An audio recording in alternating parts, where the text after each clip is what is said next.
What's up, everybody?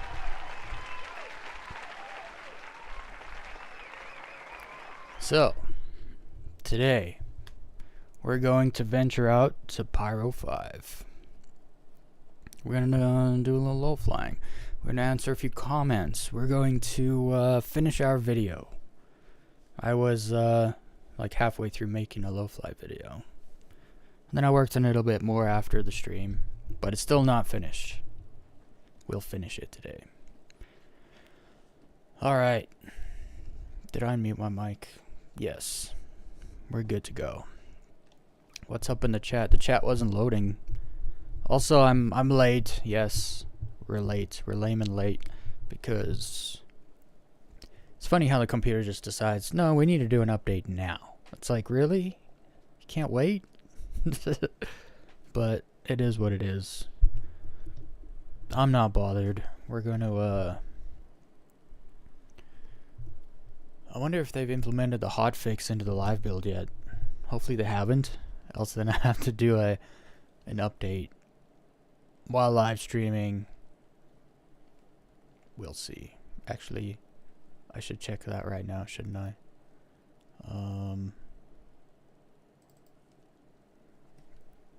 I should probably check these things in advance. No, it says launch game. Well, it doesn't say anything here, though. Oh, no, it says live. Okay, I'm gonna have to do the thing with the thing. Okay.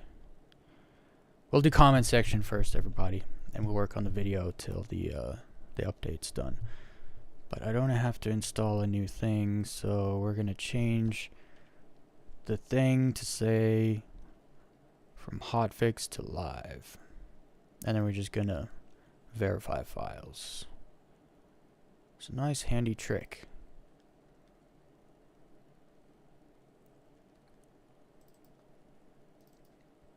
So from hotfix to live, done, and then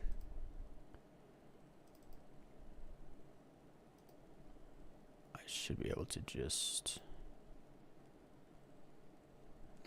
verify game files. Why am I waiting in queue to verify game files here? Let me share the screen. I have to wait in a queue to verify my game files.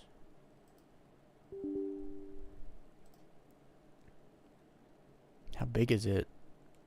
How big is the hotfix? It should be tiny.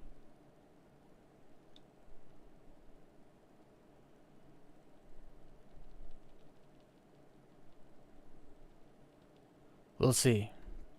Maybe we can just get straight to it, but I'm guessing we're gonna have to do some comments first.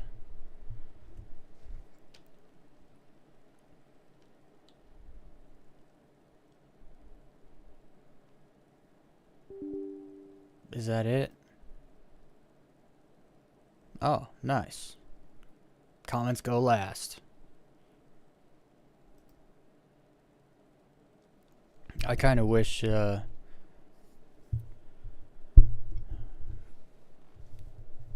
need to do some things in the game, but all I want to do is low fly. I need to make a little money. I need to finish the loadout on my Corsair. I just want to low fly though. It's too fun. It's too fun. And there's so many places I've never been. I think PYRO 5 is going to be magical. That's what I think. We'll see. Now I'm a little better at low flying, and we're going to a nice spot. It might be pretty cool. Also, there's other things I wanted to do. Let's see, what are the size? This LGN Tech. I don't know who they are, but man, last night were they in a server that only had 33 people in them. Oh, buddy. I love when I have friends that join. Look at this. Modang's in a 150 person server. That's what's up. That's what's up. Is the chat ever gonna show up for me?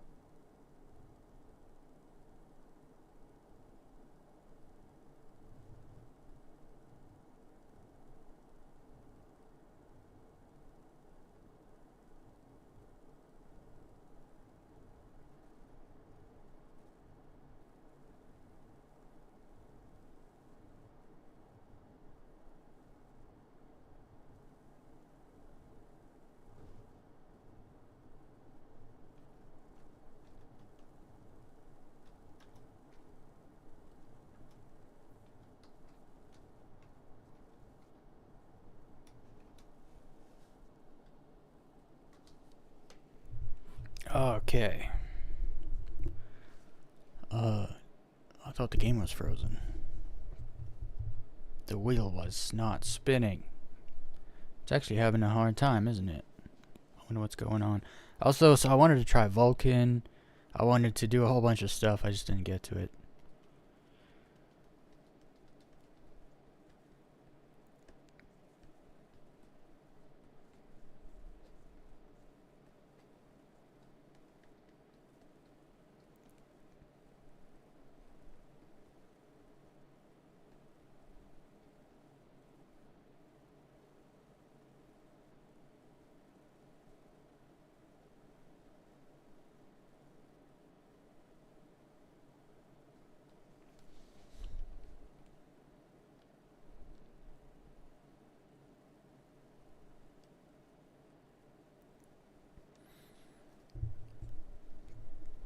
Right now it looks like it's loading better. Also, I did re-record some clips because yesterday I was recording and I realized I was doing it with the freaking clouds on photo mode, and so my FPS was like 34 or something on average, which I didn't like. So I went back, I recorded some more, I got some good clips, mixed them with some of the other ones, and yeah, it looks good.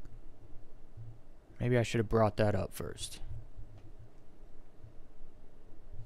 I still can.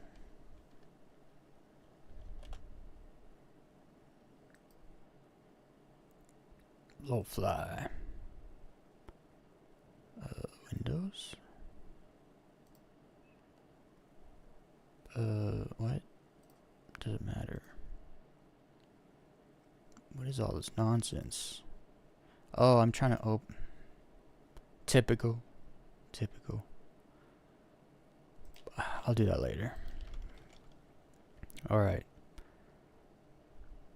Man, it's always so dark when I'm streaming, but it's only because there's light in my face. I also turn the backlight of my screen way down. That's probably... It's probably more my screen than it is the game. Although it is dark though too. You can't say it isn't. Alright. First things first, as always, we gotta smooth out the mouse. I've actually just become accustomed to playing like this now. Let's make sure some things are good here.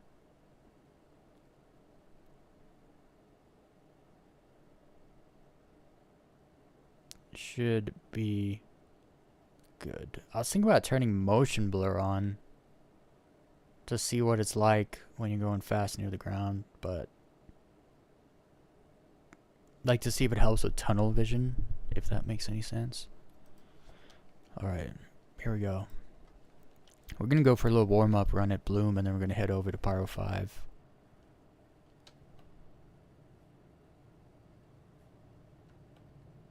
You know, the FPS is decent. Right as I said that, it stuttered. Yeah. It was fine inside the hab. It's always like this for 5 to 10 minutes. In Stanton, it's not like this. Usually I get on, it's like that the whole time. It smooths out pretty good here though, I gotta say.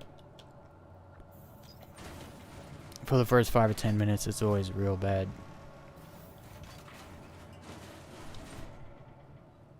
Yikes. It takes like, it definitely takes like 5 to 10 minutes to just kind of fill out all the details and stuff. And if you start running or moving fast, it gets you.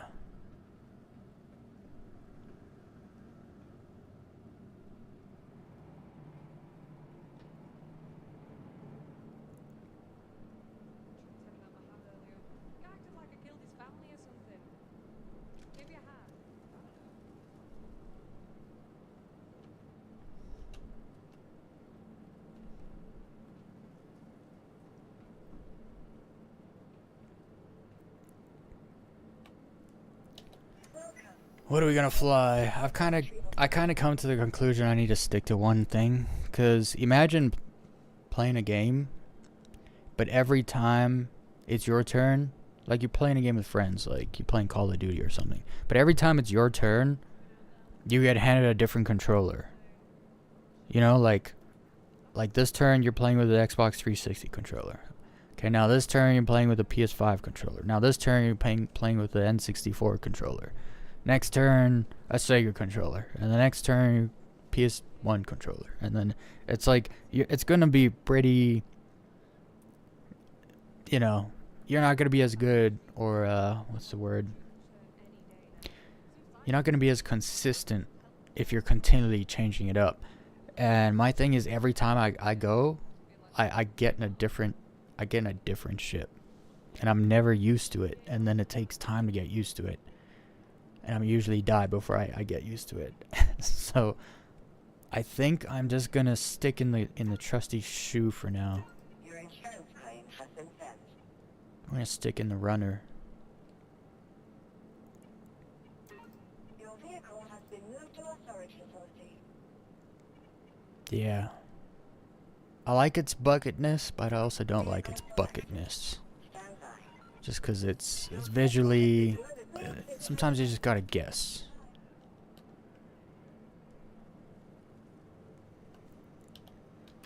I'm actually stoked to go to PYRO 5. When I saw the moons that are around it yesterday, I got really excited. I hope there's a station over there that I can respawn at, because it's kind of far. It's out of the way.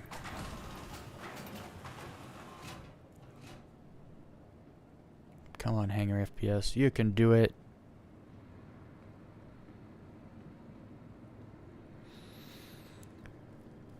Alright.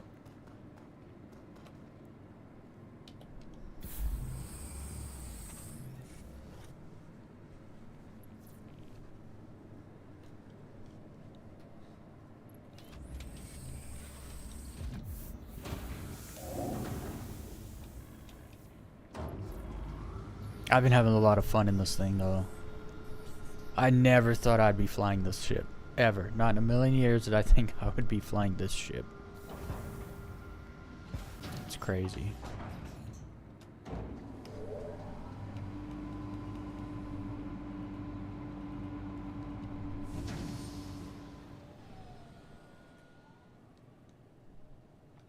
Ah, look at it.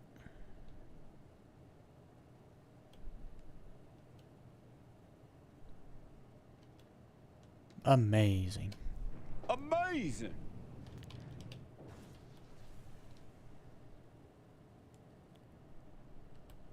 Okay, I probably gotta jump there first. It's weird, the station's like not... Actually, I think the station is in the same size orbit as like Port Tressler around Microtech, but Bloom is just a much smaller planet.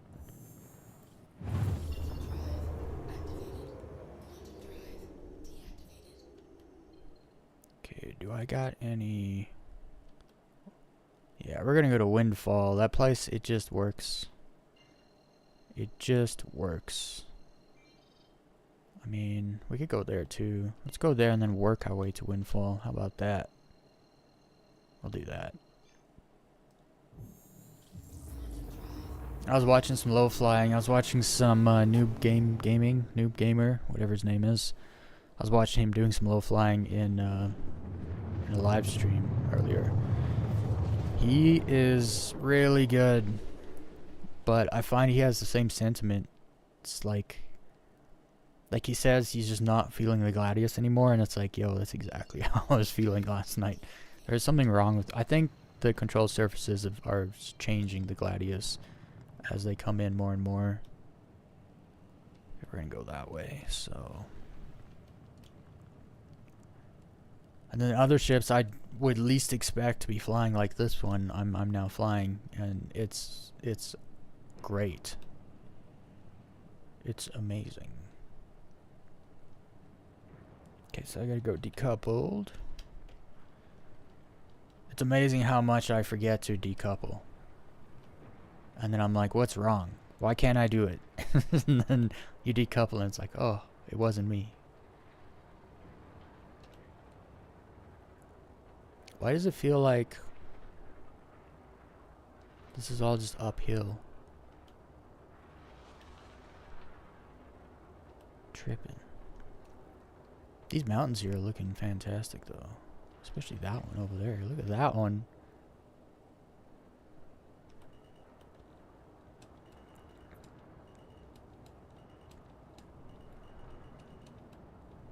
Oh, why is it so choppy? I don't like that. I can't deal with stutters while I'm low.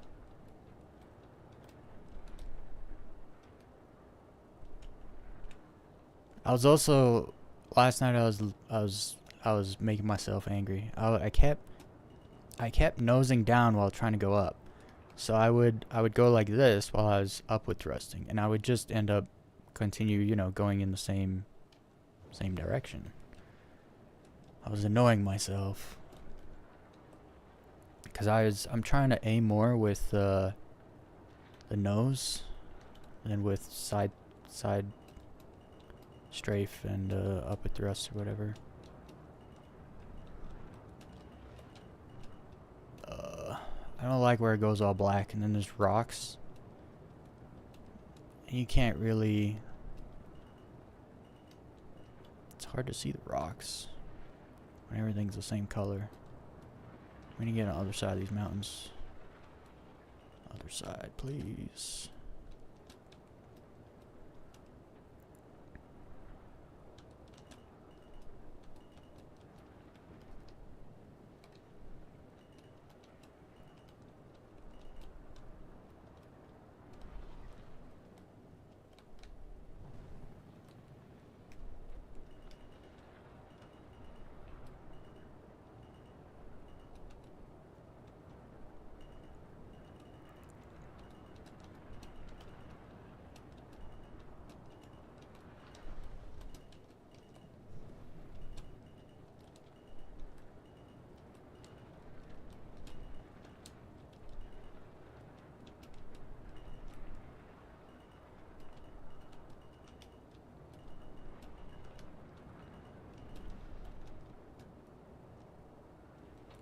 Now we're warming up.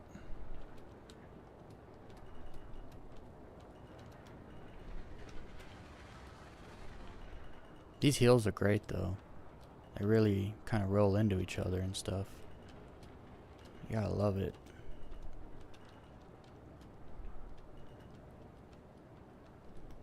I was also noticing in a lot of other people's streams, I don't know if it's because they're flying with other people, like they're doing tandems or proximity with each other and stuff.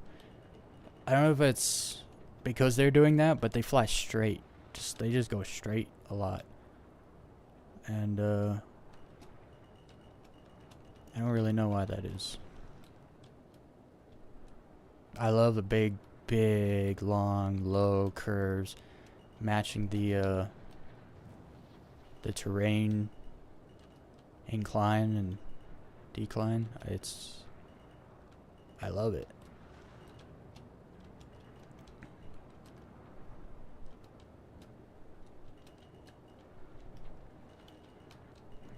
Oh, I dipped my nose down way too much.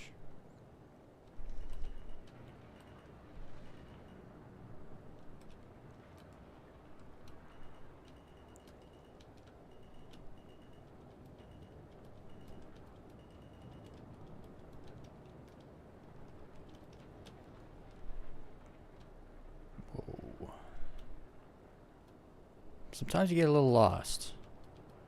Directionally, I have no idea where I'm supposed to go. Oh, look at that though.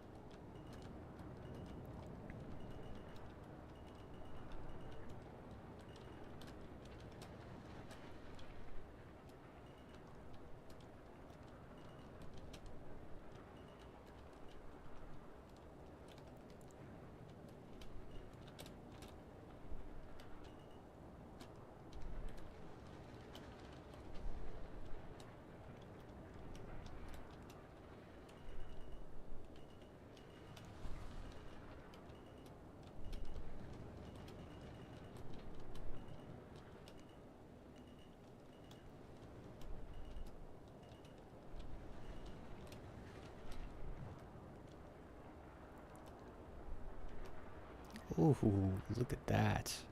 What a slope.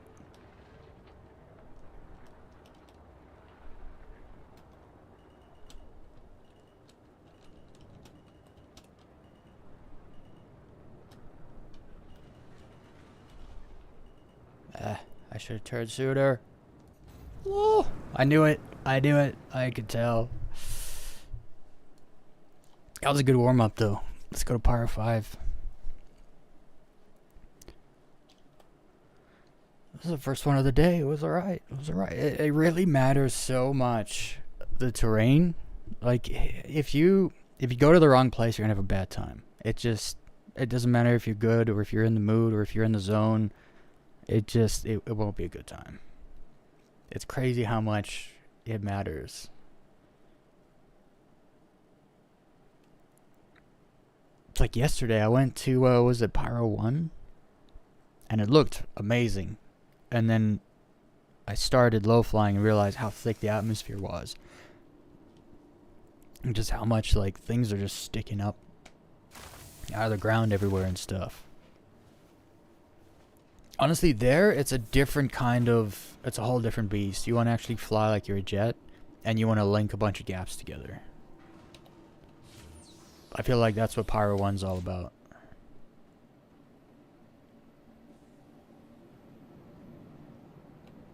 FPS is getting a little better.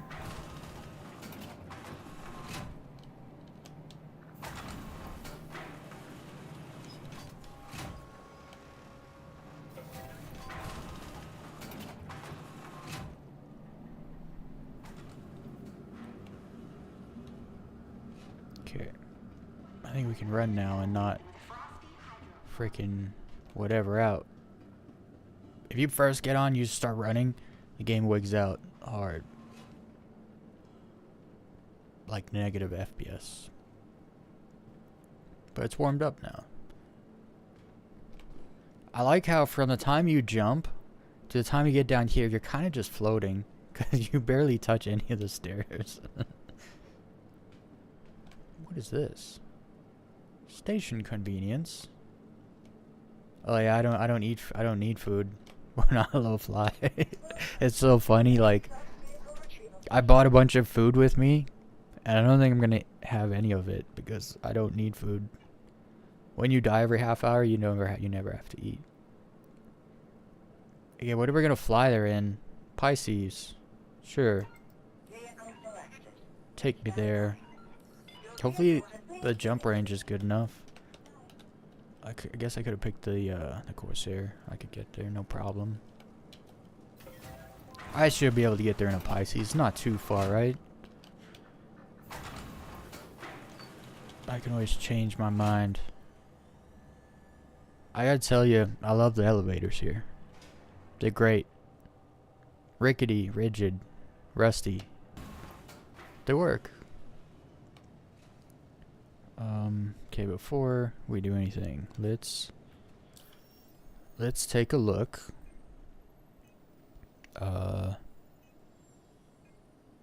Map.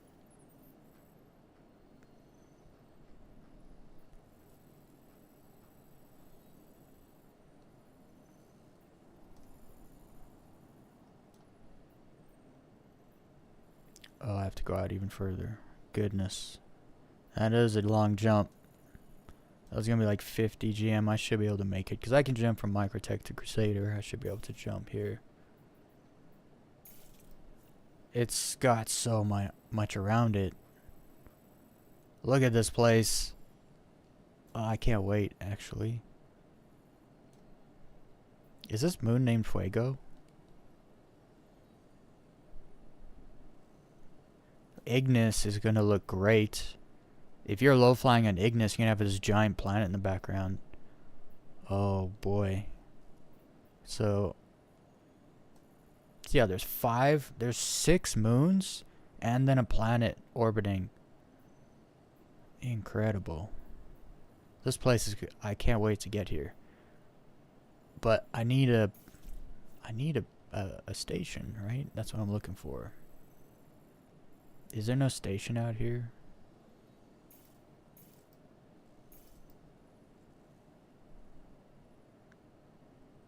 Oh, I can't route. I'm not in my ship. But I can't see any markers or anything here. Oh, look at that place. What is this? I don't know what that is. So is there no station out here? Is this why no one comes here? Surely maybe there's a station at PYRO 4?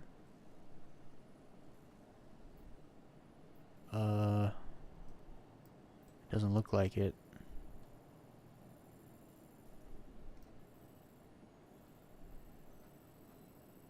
Well, that's not good. Where do I land? Where do I live?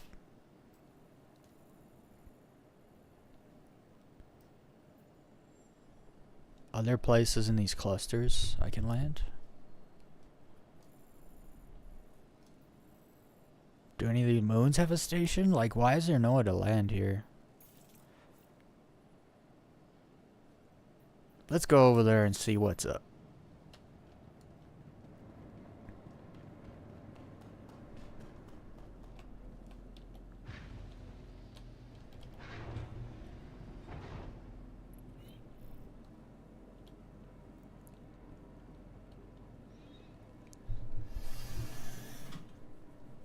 So is there seriously nowhere to land over there?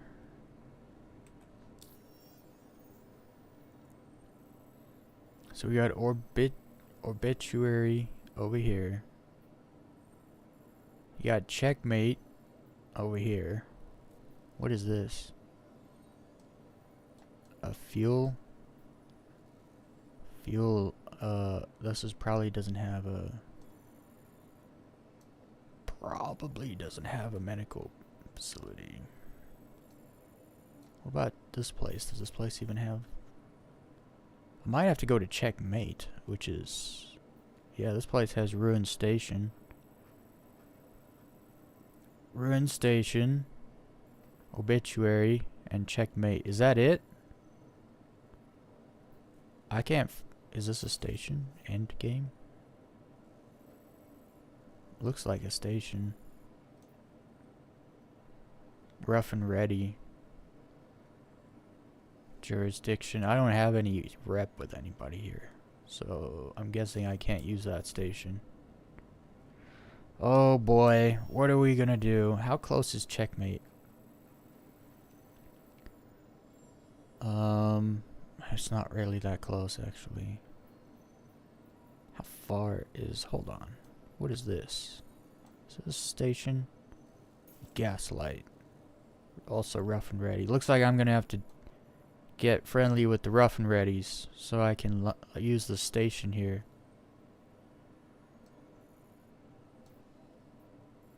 Well, let's go over there and see what's up. What's cracking over here? Obstructed. Let me get out the hangar. Oh, I like this ship.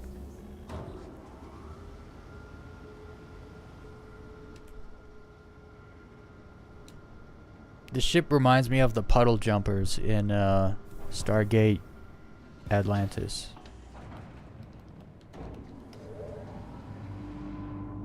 Oh, I left my back open. My flap is open.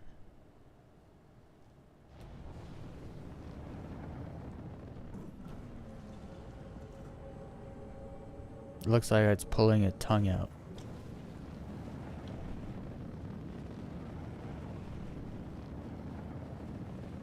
Damn, look at those thrusters. It looks sick.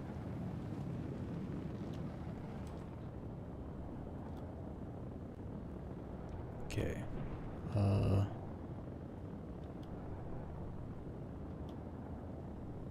What? Okay. Let's see if we can't figure out why we can't jump.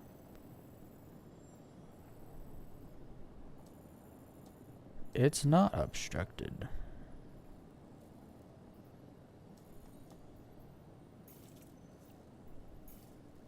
Pyro's the bee's knees.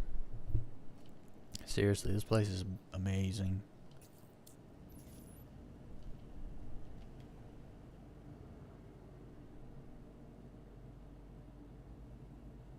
Pyro 5. It's far.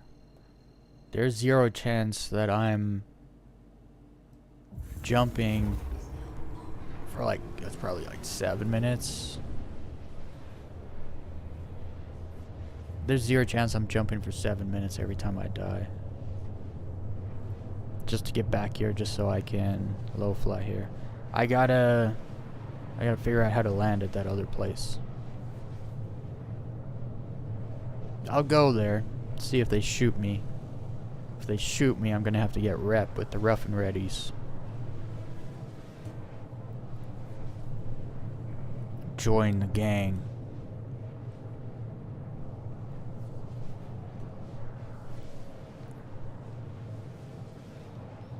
How many low fly ships can you fit in a Polaris? Or an 890 jump? Oh, I could do that. I gotta buy like the 85X is like $500,000, so I could buy like 10 of them, put them in the 890 jump, and then that's 10 runs. Oh, but putting them in the 890 jump is gonna be a chore. That'll be awful.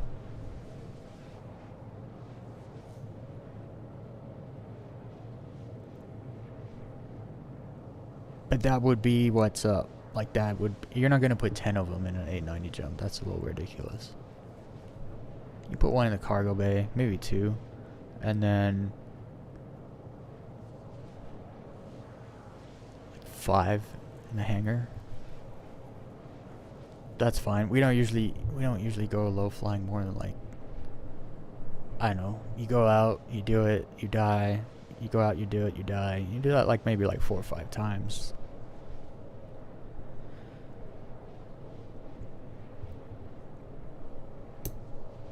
There's so it's weird. I saw a picture, like my thumbnail is a picture of Pyro 5.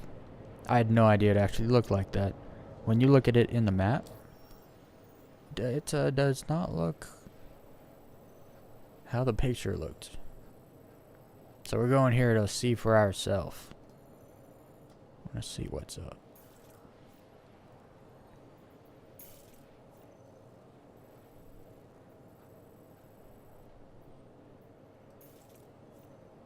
Oh, go on. I can't look at it. I'll have to go in manually.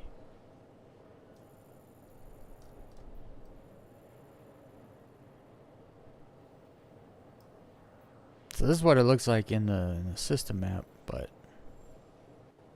I don't know.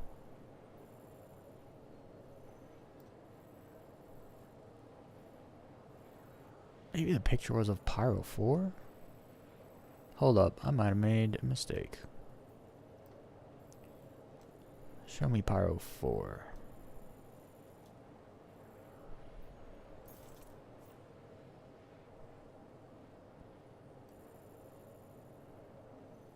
No, I don't think so. Does it have a ring? I don't think so. It looked like the planet had a ring. Maybe it's a moon.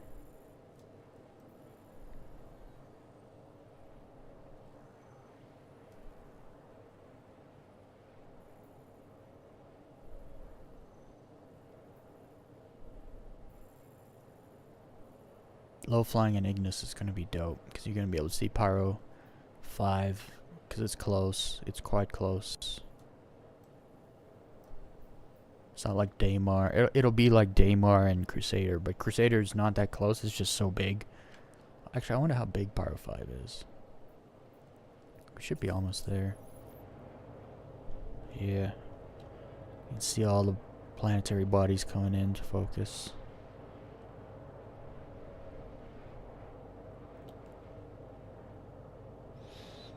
Hopefully we find somewhere where we can put our spawn point. Because then we're good to go. We'll be in business.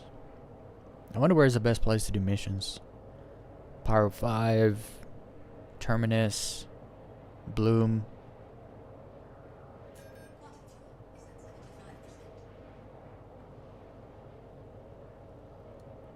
I should have gotten an Atlas drive. Is there like a Cousin Crow's or a Dumpus depot around here? I need an Atlas drive. I should put an Atlas drive in every single one of my ships.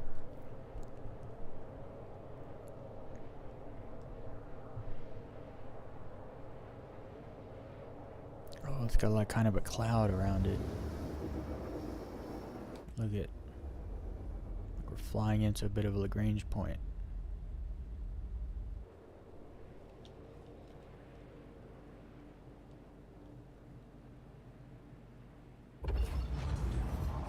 Well, Pyro 5 looks nothing like I thought it was going to. It definitely was not Pyro. Then I was... The thumbnail's definitely not Pyro 5. I'll put it that way. Let's go down there though. This reminds me of Aberdeen.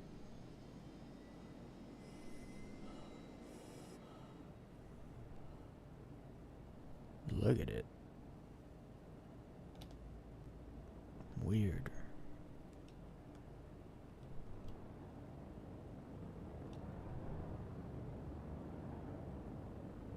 I can't tell if those are clouds or if those are mountains.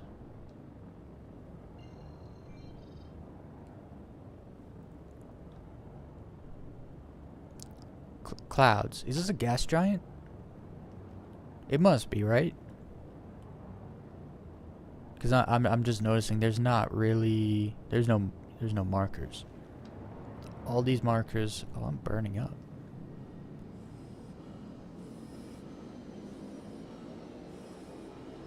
I don't want to fly into the atmosphere of a gas giant. I had no idea it was a gas giant. I thought those were maybe like mountains or something. I was like, no, these are clouds. This must be a gas giant. Because I don't see any markers you can jump to on this planet. Just OMs.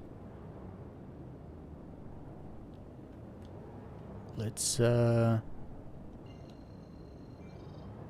jump to some moons. Where's that close moon? What was it called?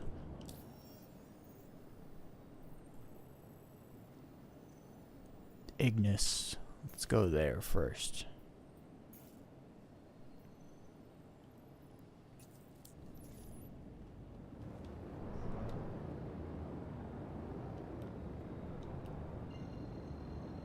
And then I also want to go to Pyro 4, see if we can't get into that station over there.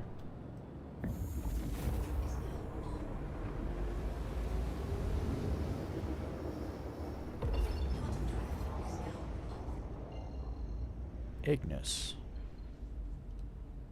I don't see any oh no, there is. There's a few.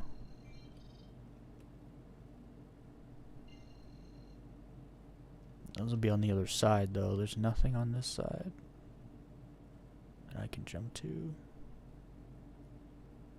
Very few locations here. Let's fly down there.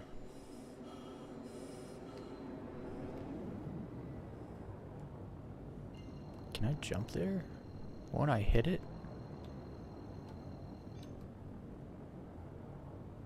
I feel like I'm gonna hit it. Oh, for science.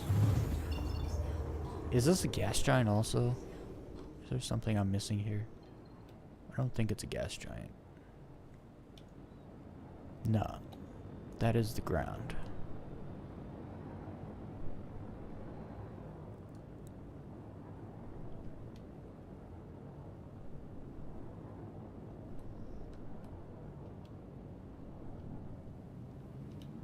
I want to get down there.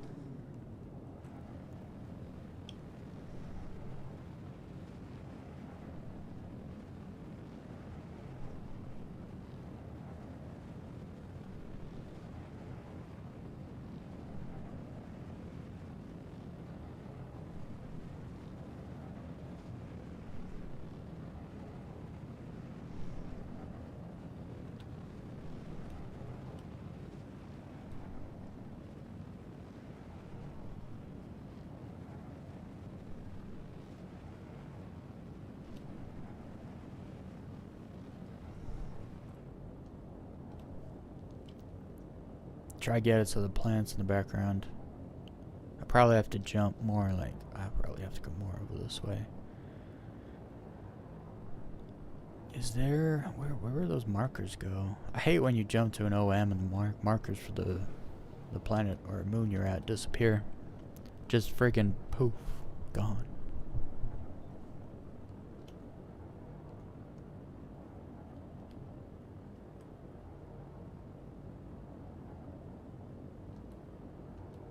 I always wonder why people don't low fly these locations more, and I'm kind of learning firsthand why. You have to, I mean, first of all, when there were planet markers, they were all on the other side, or in the dark. And there's only 3, I believe, on this whole moon only has 3. Right? Yeah. And that is it. So, where's the star at? It's over there. And the planet is over there.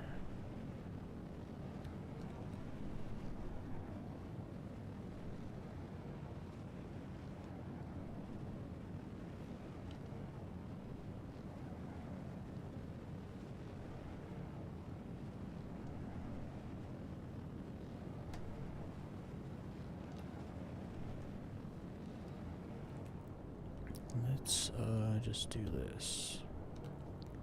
See, and I wanted to check. Does it actually tell you?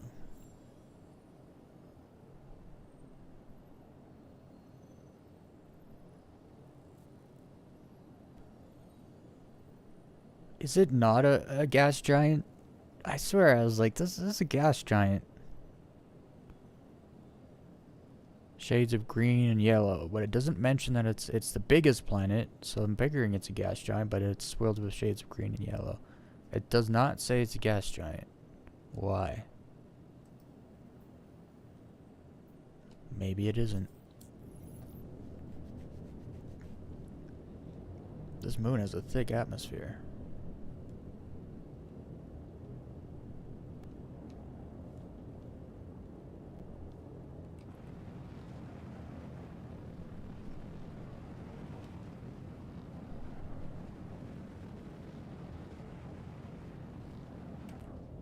Thick atmosphere. Not very good, not very good FPS.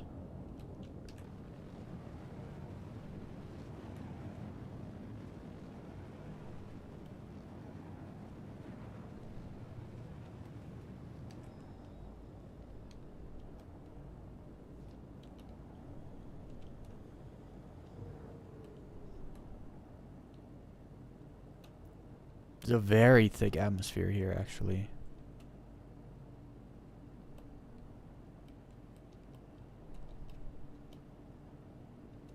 But that planet in the background, though, looks great.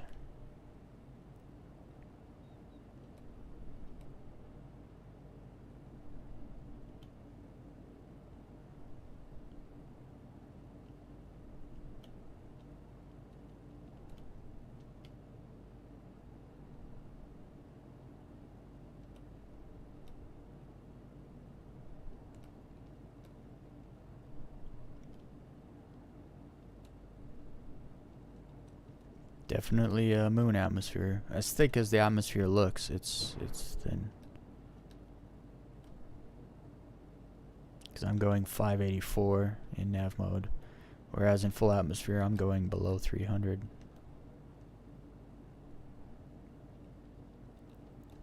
And I shouldn't be low flying. I should be trying to find a place that I can go set my respawn point.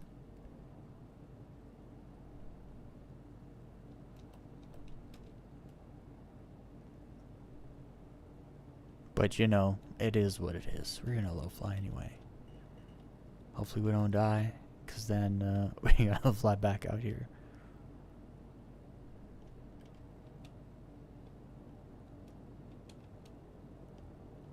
We won't get too low, right? I like how the rocks here, they're kind of long and they're spaced out. So you can carve between them. It's a nice spot. Nice spot indeed.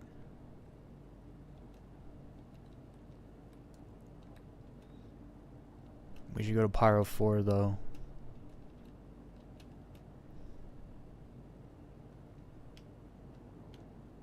That is what I should be doing. It's nice and flat here actually. I like it here. You can do low ass sweeps.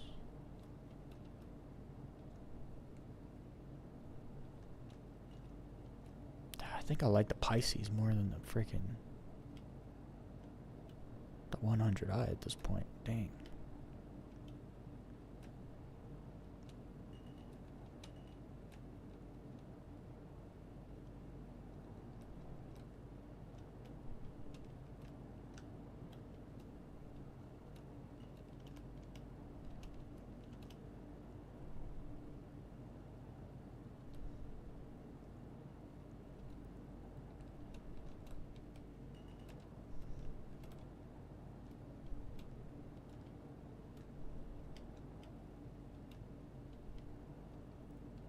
Okay, I'll stop. We gotta go to Pyro 4.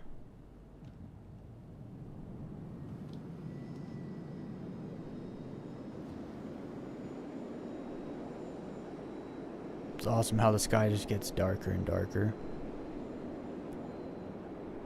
until it's black. Enter in space.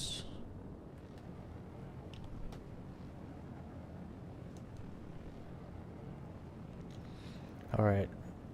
Where is it? Where is Pyro 4? Let's go visit. Hopefully I can land at that station. I'm guessing no. But if I could just do like a little mission or something. Get some rough and ready rep. Hopefully they let me land there.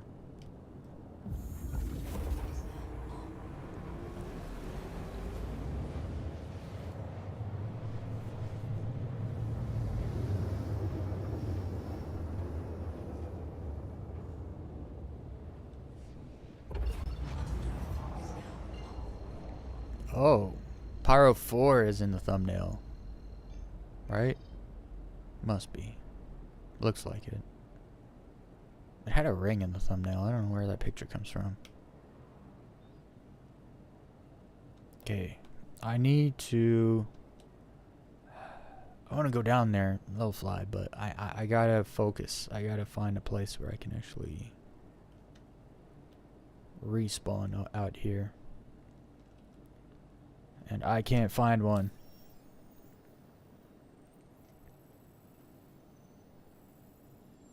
I thought there was one. Because... Oh, here it is. That's far away.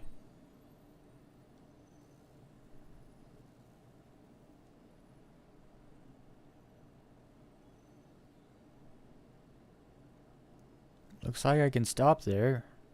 It doesn't look like it has hangar, landing pad, vehicle services, docking, collars, guns. What is that? Is that medical? I don't know. It looks like H2O or something.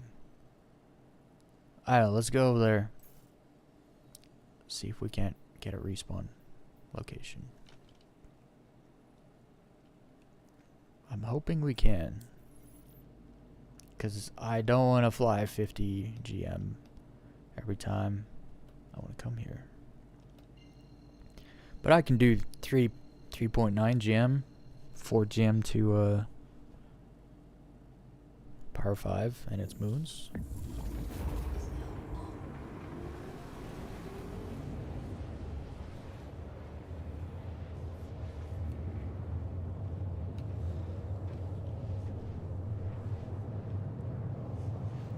I think I'm going to pull the trigger tonight. I'm going to get a Suno account. I'm going to make a whole bunch of music so that we can listen to music copyright free during the stream. I was watching Noob Gaming, and he plays music his whole stream, and I was like, dude, it's such a nice touch just to have some chill music playing in the background the whole time.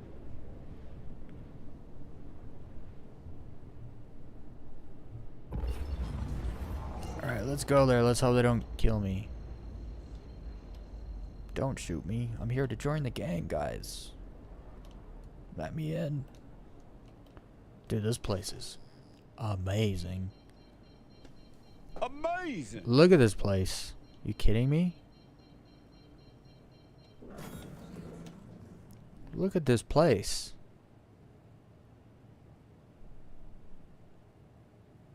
Goodness.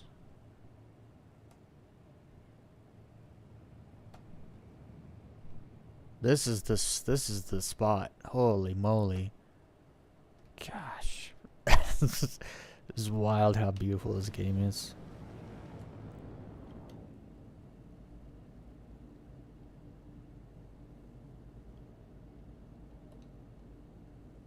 Gosh, could you imagine having a 4090 playing this game in 4K? Could you imagine? Some of you might not have to imagine. Freaking snobs.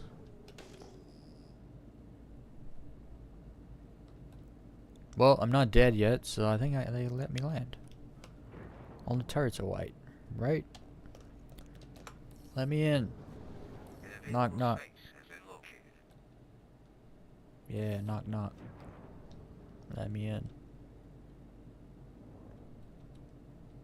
Oof, how many people do you think that rock gets on the daily?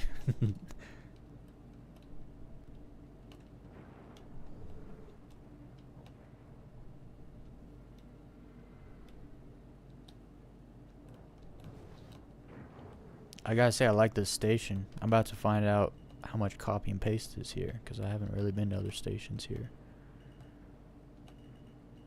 Looks exactly the same so far. Not exactly the same. The outside's different. Hangars are the same. Wait, did I land in gear? Yeah, I did. Let's go inside. Find a hospital. Hopefully I can respawn here.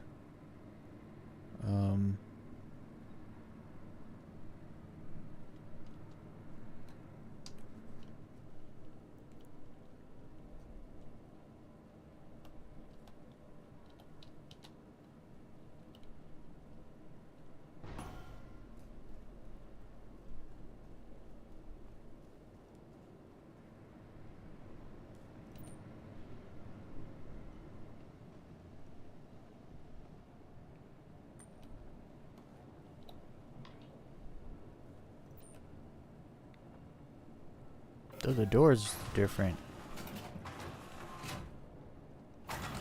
Actually, the elevator is bigger. The elevators of the other place are tiny. Oh, I gotta turn that light off. Lobby. Wait, what was here? Cargo deck. Docking port. Lobby. Hey, it's got medical. Hell yes. We living here now, guys. I like this place better. Why does it look so open over here? Is that like the contested place or whatever?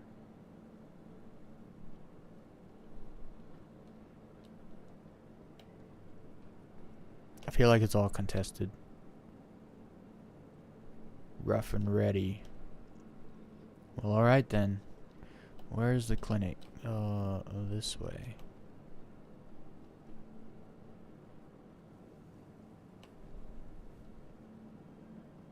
Shops, clinic. Is clinic in the same place? I think it is. Very nice. Where's the things? Are these them? Regeneration. Let's go. We live here now.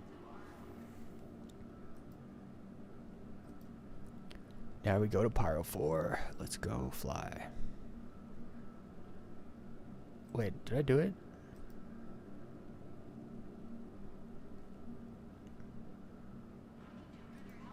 Usually it changes the thing, right?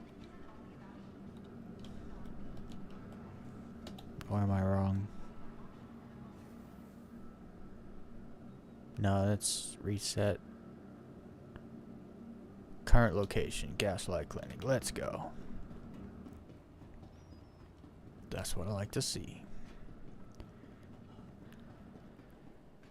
Alright, everyone. Wait. I don't know my way around this place yet. Oh, there's a terminal. Welcome. Let's call our stuff. Vehicle retrieval. So, we want the arrow. Your insurance claim has been sent. I want the shoe. I'm gonna buy more shoes. Your insurance claim has been sent. They're super cheap. Your insurance claim has been sent. Alright, that's all I want actually over here for now. Tomorrow we're gonna do some missions in PYRO.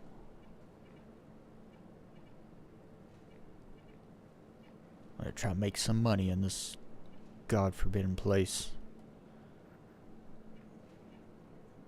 Alright, let's get in our Your insurance claim has been sent. Your vehicle has been moved jump in to the a shoe. storage facility. Please visit us again.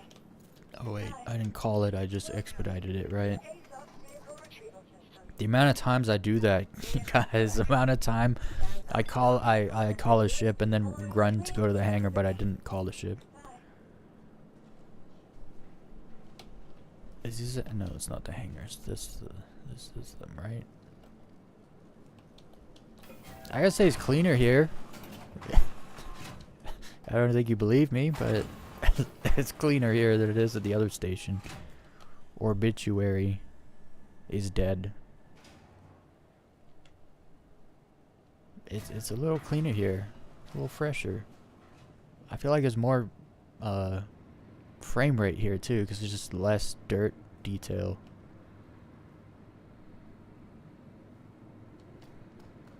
Yeah, I'm loving PYRO. I didn't think I'd really be into this place. And I haven't even got into it yet. I've just seen it. I haven't experienced it. I've shot at no one and no one has shot at me. So, I can't say I've experienced PYRO.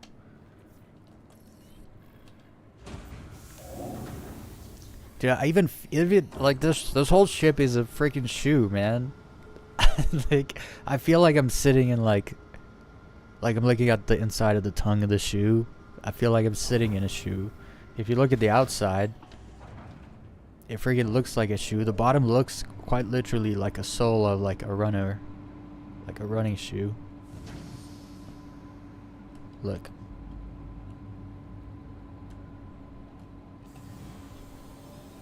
Look at this. It's a shoe.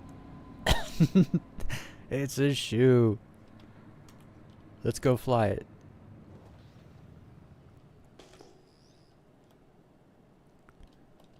Okay. So we were gonna go back to PYRO 4. Because that place looked amazing from the sky. I think it might be full atmosphere also.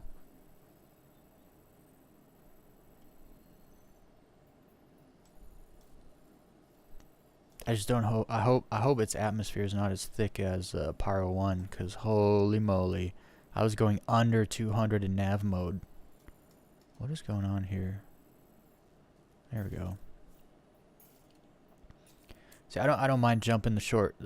Wait, you have to jump to PYRO 5 to jump to PYRO 4 because it's orbiting. Yeah, you do. That's weird. Gonna be a little annoying, actually. At least not far. It's right there. It's kind of cool, actually. It's in front of the sun. I wonder if you get, Oh, I just had some good... What's up, Modang? The old shoe is treating me good. Yeah, the streaming's going not bad. Not bad today. Oh, it does. It makes a what's it called? When you jump here, Eclipse, that's freaking so cool. That's cool. I'm gonna be taking some cool pictures later. Hell yeah. This game's amazing. I need to get an Atlas drive. All this stuff would be so quick. I think I might live in Pyro from now on. This system's crazy. I still feel like there's so much instance I want to do, but that's not like it's going anywhere. Look at this place. This looks like actually kind of a lot like Monox, actually. I wonder why some of these planets don't have names. Like Bloom, Monox, Microtech, Hurston, ArcCorp. Well, I guess those are like more corporate. But like here, like, what is the name of this place? Just Pyro 4? Come on, it's got a name. What do people call it?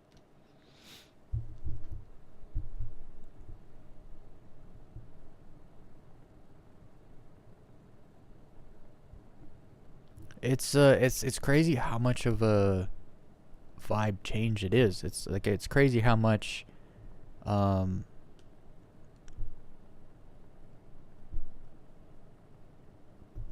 don't know what I'm trying to say. It's crazy how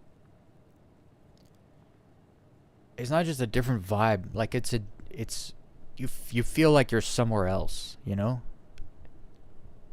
It's I don't know. It's hard to explain. And I understand the point. The point is to be different everywhere you go, but it's very different. It's crazy. You can really tell that's like a lot of human work went into this. This wasn't just spat out by some like generated thing, you know.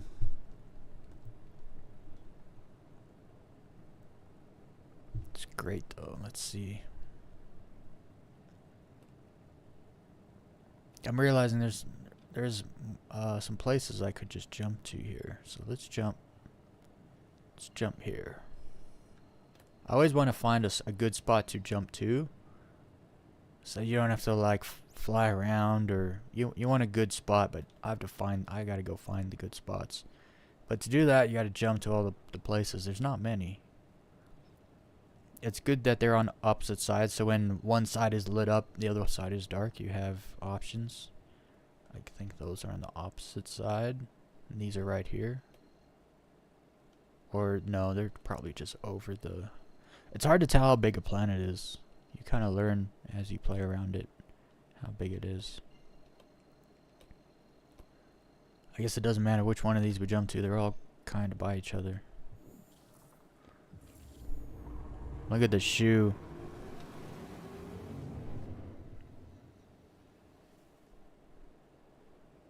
That gray strip back there kind of looks sick. Oh, what is this? What is this place? Oh, dang, look at that. That must have been a hell of an asteroid hit.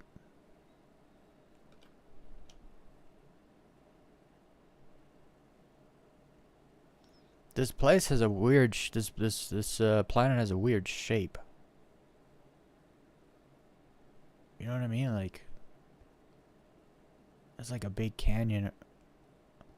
This is a weird planet. I like it. Let's go down there.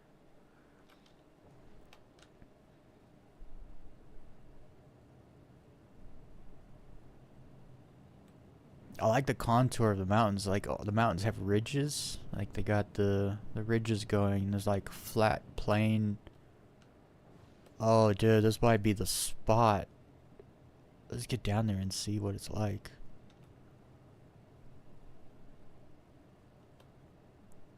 I also want to go visit this weird round thing over there. Oh, I blacked out. Whoops.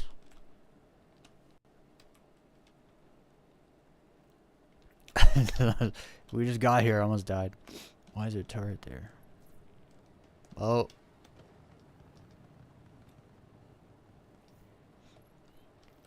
can't be going into any private property in these jet ships.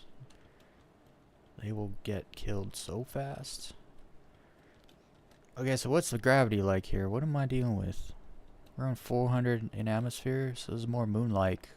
Probably heavy moon-like. So we're gonna go decoupled and drop out of nav mode and see what it's like. I'm liking this place though. It's nice. Look at the sweeping hills. This is gonna be great.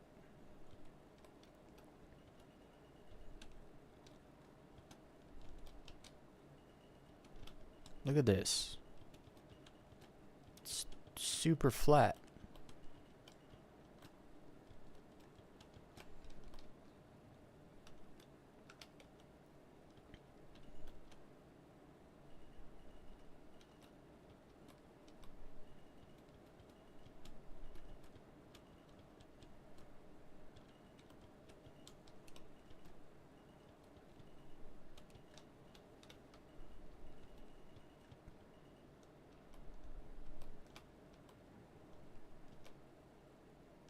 Little landing pad there on that rock.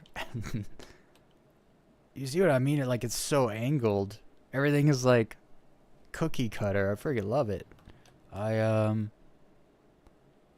wanted to go see that other spot though. Where was it?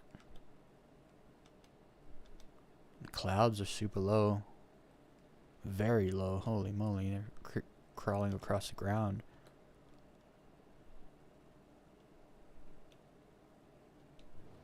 I want to go over there. Look at that place. Low fly way over there.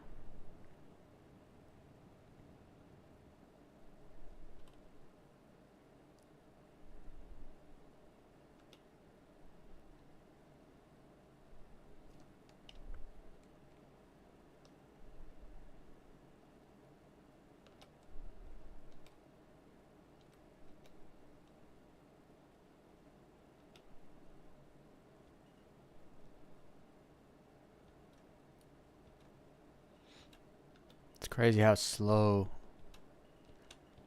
Like, it looks like I just sped up, but oh, that's not good. Where is it? Where's the place? Oh, we left. We're good. Oh, there's rock features here too. Wait. Those are gaps. This is that one planet. I've seen people low fly here before. Freaking awesome. All the rock features and the flat plains. This place is gonna be, look at this. Look at this cutting through here.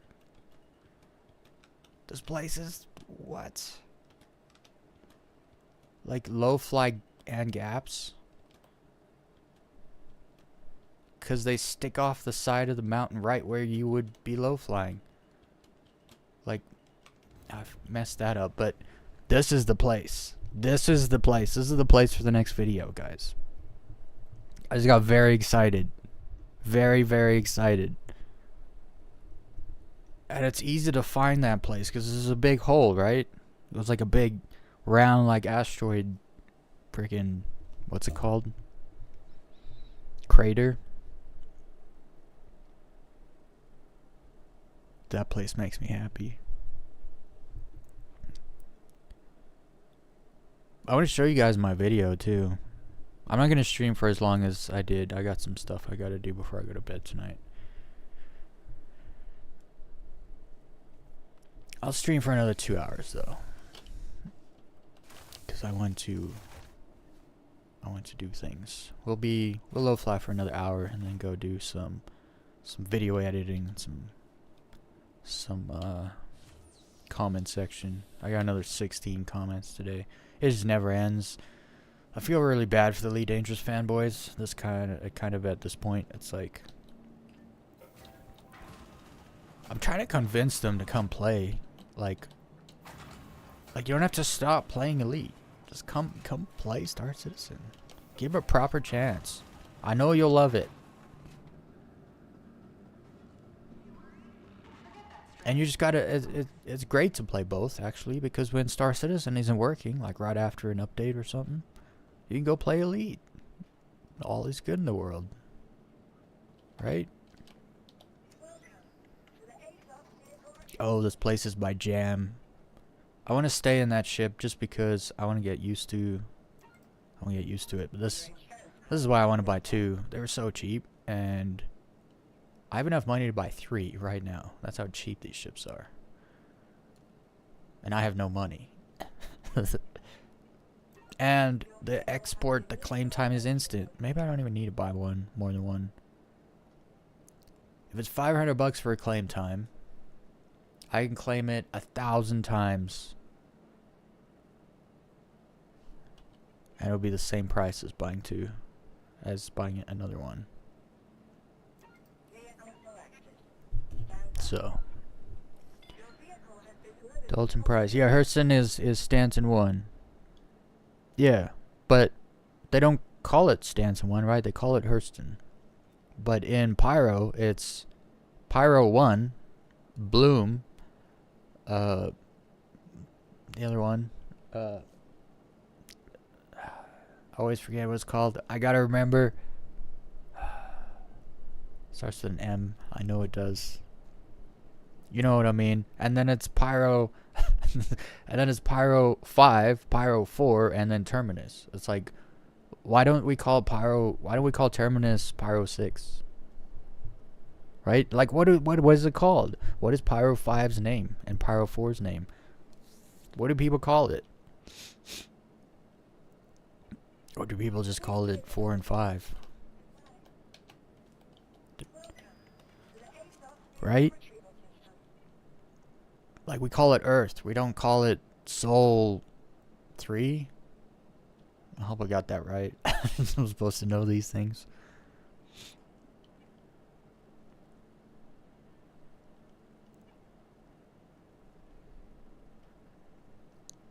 I also thought the Razor would do me better, but I just found it no good.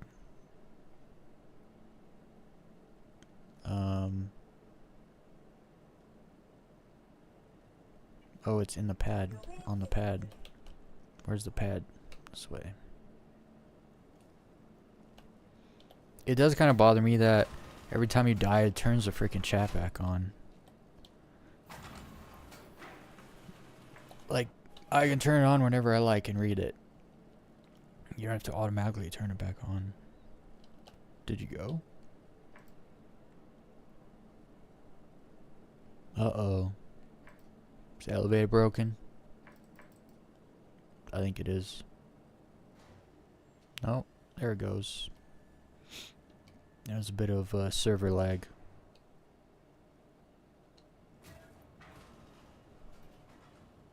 And the ship's gone. This is why I just gotta go to the hangar and call it.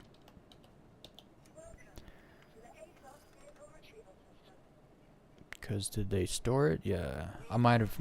No. It said it was there. On the inside. Terminal.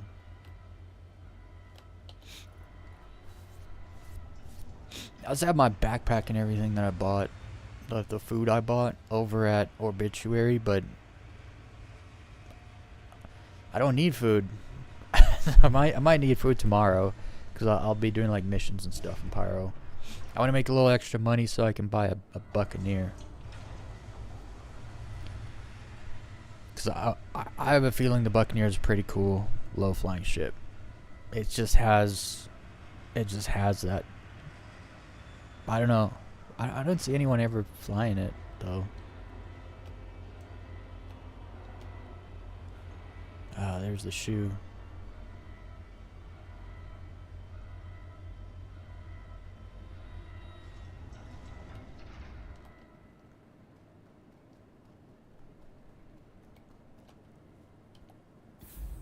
There's a stupid helmet I got on. The bear head.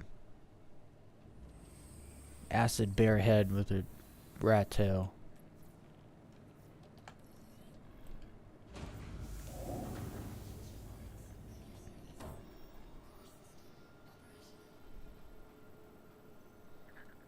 I'm glad I found this station over here. And then I can land here without any issues. Oops. Not where I want to jump to. Although, see, it even like shows you the spot. This is the spot. This is my spot right here. Are these jumpable to here? I wonder. Let's go.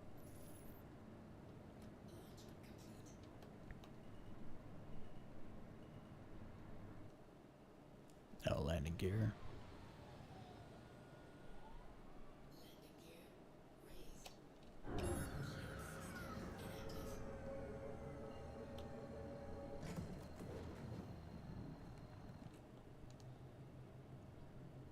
This is a great Lagrange point.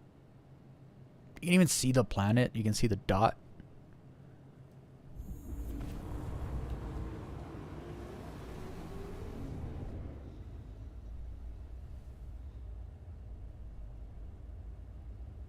And every time you jump here, it makes a,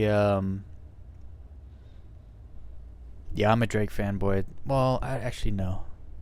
I don't know. I like the Corsair. The Cutlass Black is an amazing ship, but I think it's ugly. The Corsair is a beautiful ship, though. And I really like the Buccaneer. But I don't know if I'd call myself a fanboy just yet. We'll see. Like, I'll never own a Caterpillar.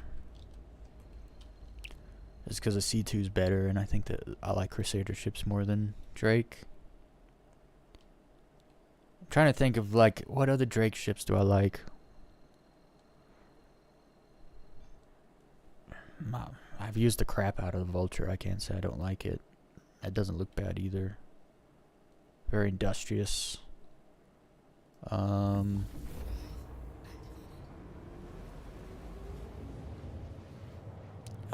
don't really know Drake ships now that I think of it. Or do they just not have as many? I don't know.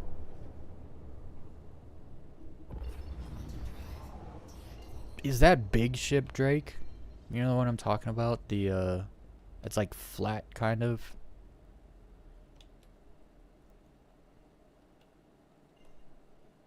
What is that place called? Goner's Deal?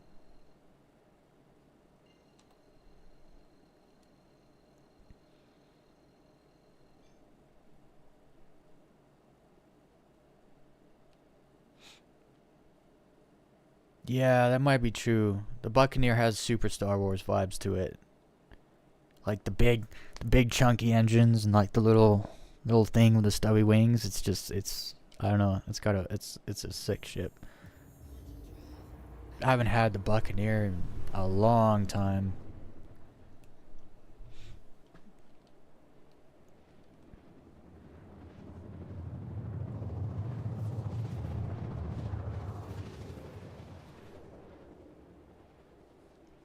Oh, this place takes you. What? This is so cool because the place I want to low fly literally has a location at it. That is top notch. Fantastic. That's what I want to see. Too bad I think the sun's going down on the spot, isn't it? Where is the sun? There it is. No, it's not going down yet.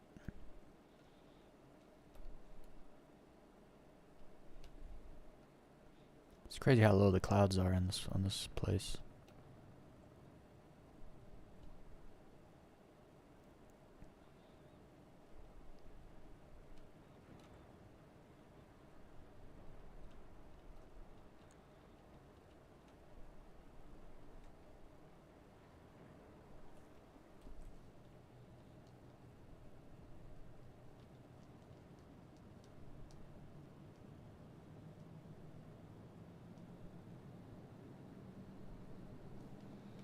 It's crazy how the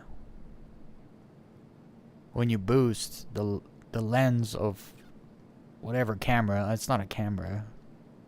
I guess the third-person camera lens kind of reflects the light off of it. So I died over here, huh? Oh, I'm in nav mode and I'm coupled. Let's stop doing that. That's such a stupid death. I was excited. What can you do?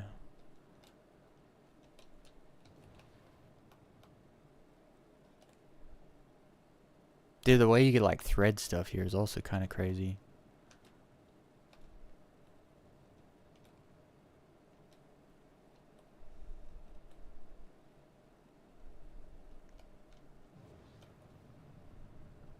I hope there's no invisible shenanigans. Let's have some fun.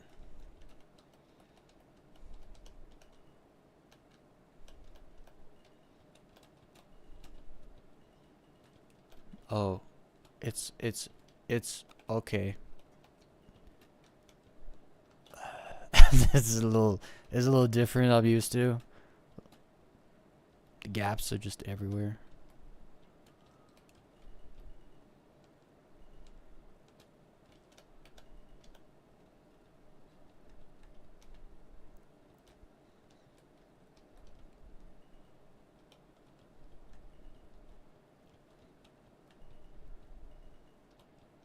Oh, don't do that. Nah, there's something there.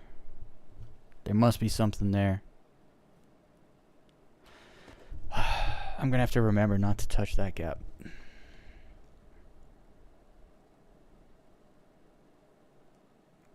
Unfortunately, I died right away.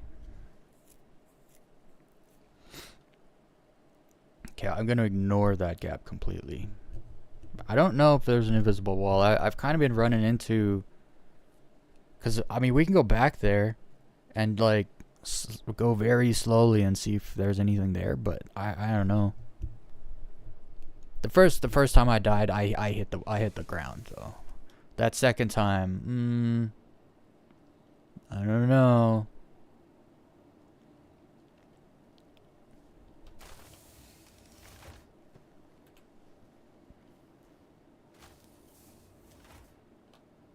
Let me pass. It's nice the frame rate smoothed out for the most part. It's just nice. I know I can jump back there somewhat fast. It's not as fast as like Bloom, where you just leave the station and you're quite literally staring at the planet. You just jump down and away you go. But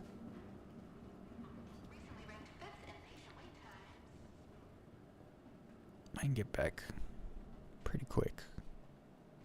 Like within 6 minutes probably. To the ASOS vehicle retrieval system. Your insurance claim has been sent. I'm going to try using the arrow this time. Corrected. Your vehicle has been delivered to the following location. Please visit us again. Goodbye. It should be fine. This guy's been standing here since I last since I was last here.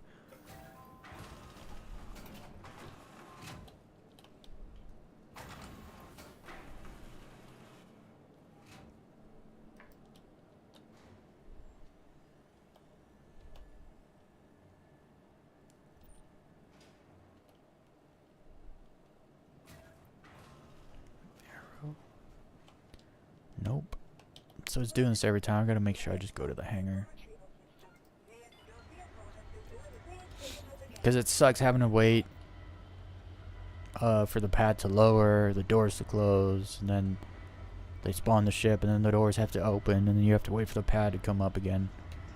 It's better when you can just... Actually, if you go to the hangar first and then call it, I think it still has to do this.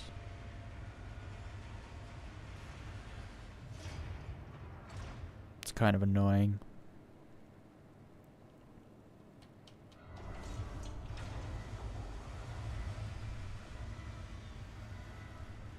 Also, can they really not make the pad start moving like now? Because by the time, you know, they gotta wait for the doors to completely open before the pad starts moving up. It just seems like everything unnecessarily takes at least like 10 to 15 seconds longer than it could. But, I don't know, maybe that's just me. The ship is so small, it makes this hangar look like a medium hangar.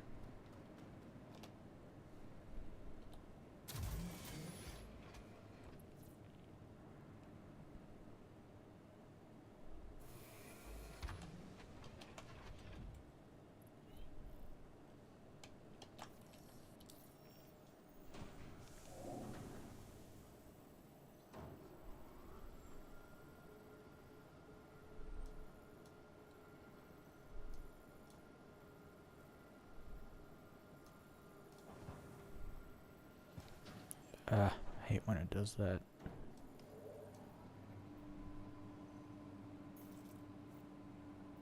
No, I didn't click that. But maybe no. I don't actually know which place it is. Okay, let's go.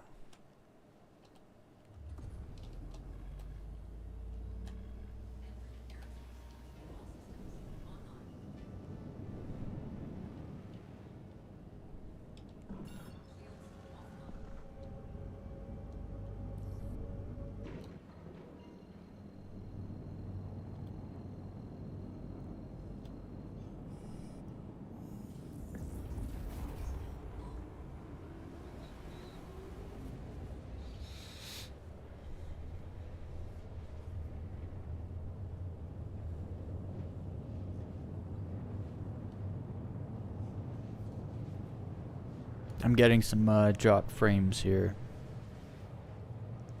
I apologize for the interruptions. That's crazy. It says it's dropped 901 frames. The stream so far. I could do like a 5 or 6 hour stream and it says 0 frames dropped.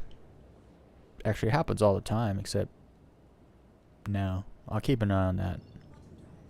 It looks fine now, though.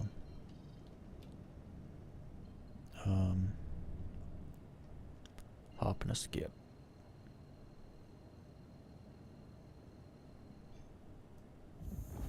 I'll be honest, it's gonna be hard for me to get confidence low flying when there's just gaps, lots of gaps. Especially if there's like a chance, there's just always in the back of your head like there could be a invisible wall right there. I'll go look for science. We gotta make sure.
I want to hit all the gaps, but now I kind of just feel like I want to avoid them all because I don't know if they're like safe to go through. And some of them just kind of pop in like a little too late. See, like they're just all popping in the background now. Oh no, there's a turret there.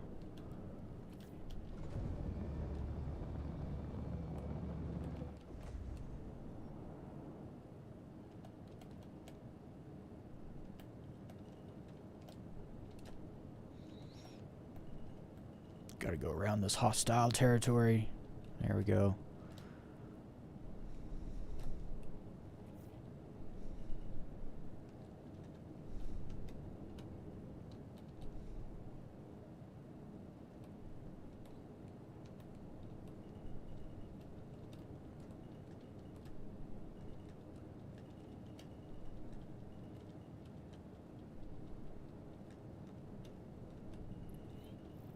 Oh, come on.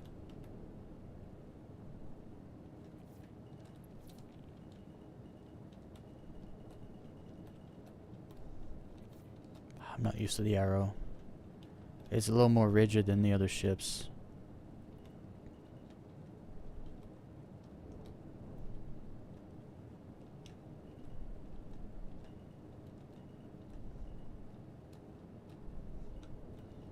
Dude, I love the big gaps, but I don't trust them.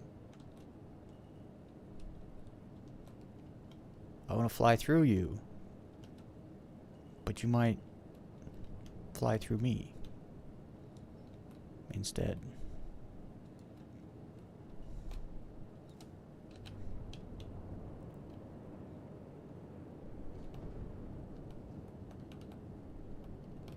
How hard do you have to hit to die in the arrow? Because I don't want to just die right now either. I mean, I was flying through like pretty good here.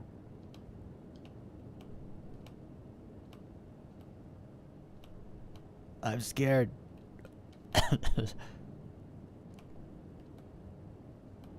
No, it was definitely... I don't know what happened. No. Like, I didn't hit anything at that point. Like, let's just be real. I hit nothing. There's nothing there. Why did I die? I'm watching it back.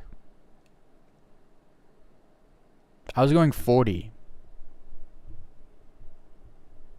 I was going 40. Even if I hit something, I wouldn't have died, right?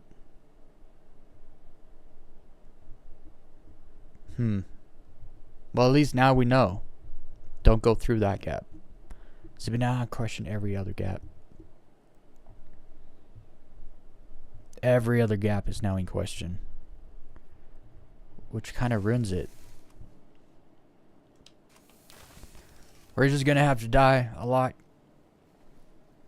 Right? You just gotta learn like which ones will kill you and which ones won't.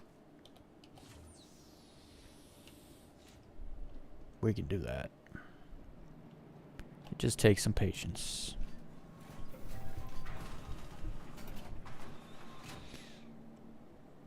Oh, the planet looks so good. It's just, every time you go through a gap, it doesn't matter if you're gonna make it. You still just like that chance you could just die for no reason.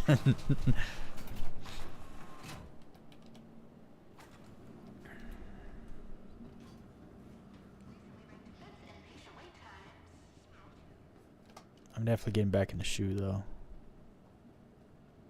I'm comfortable in that ship now.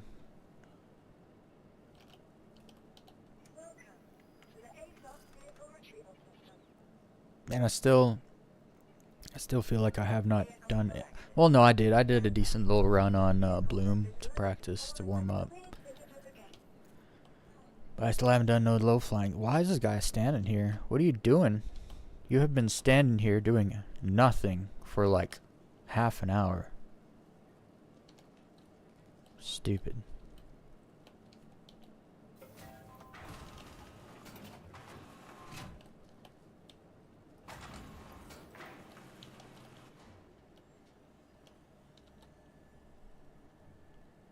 I called the ship again and went to the thing.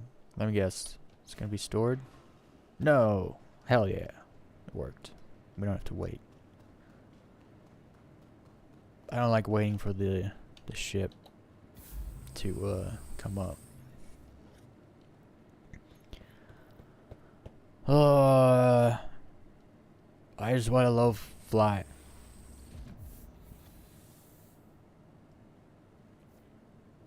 I wonder if there's any medical facilities on the ground anywhere.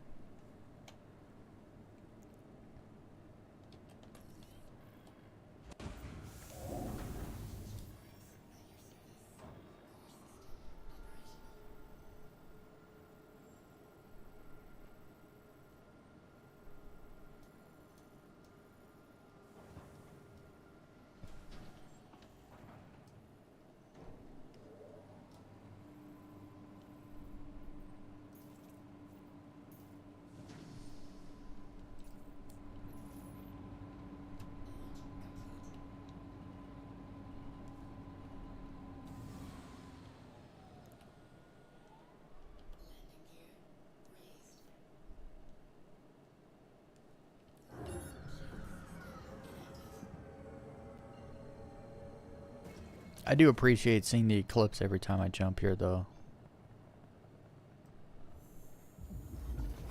It's pretty cool.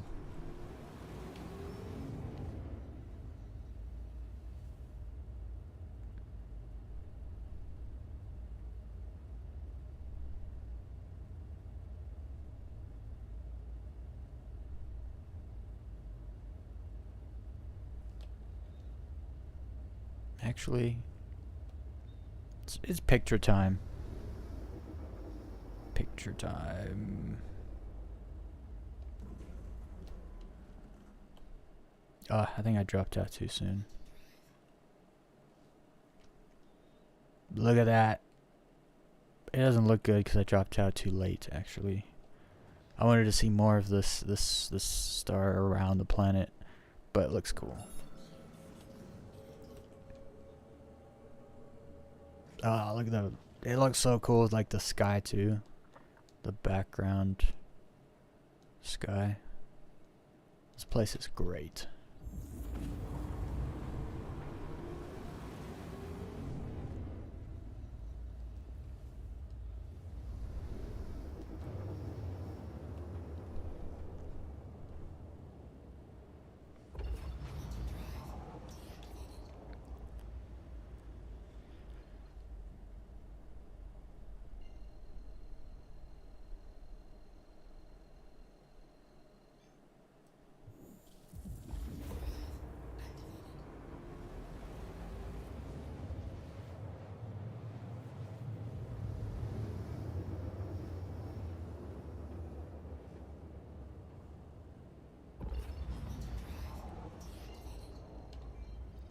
I feel like the stars, the sun should be going down here, but it's not.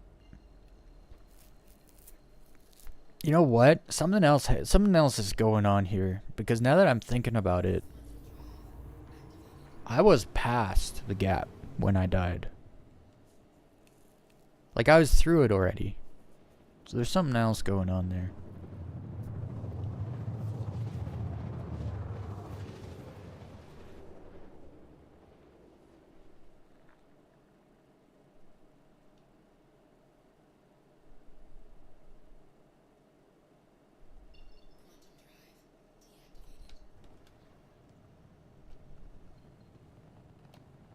I just want to go make sure. I'm pretty sure I was through it completely before I was completely through it, and then I blew up.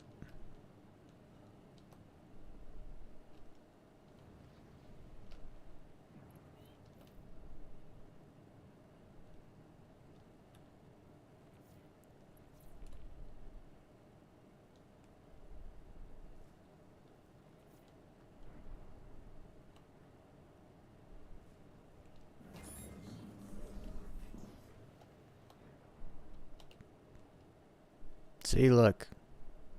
See, I was through it because I was going from that side this way. I was quite literally through it, and then I blew up.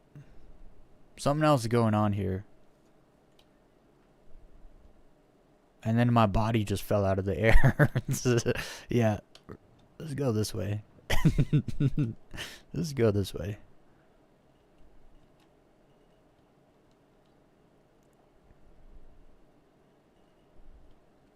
Oh, I was about to say, something is still wrong. I wasn't decoupled.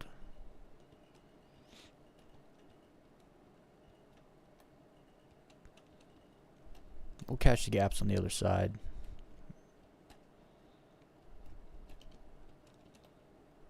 Oh, there's trees? There's trees here? I saw trees. This doesn't look like a place for trees.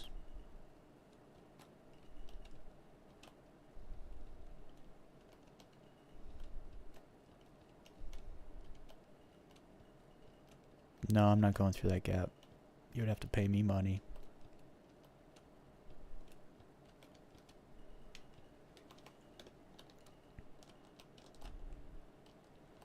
There's another place over here. Oh, is that the same place? I'm lost. I'm a little lost.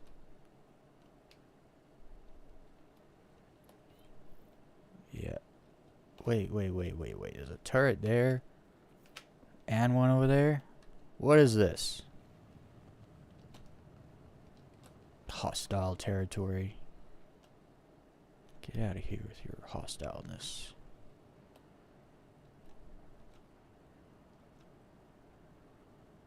I can't go near a turret because they upgraded the turrets.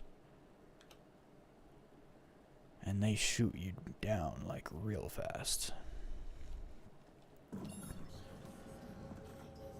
I need to just go this way a little bit. There, should be good here.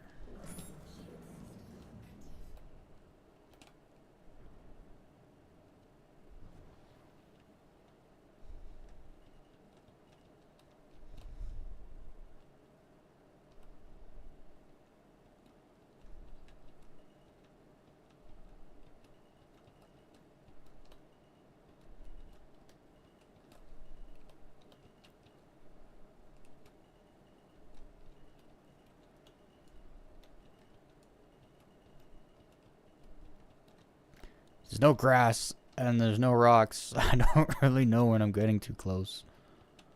I kind of actually have to look. I usually don't look. I just kind of go. I see my vector is good, so if it doesn't look like my vector indicator is gonna hit any. Oh, there's trees, more trees. I like the spaced out trees.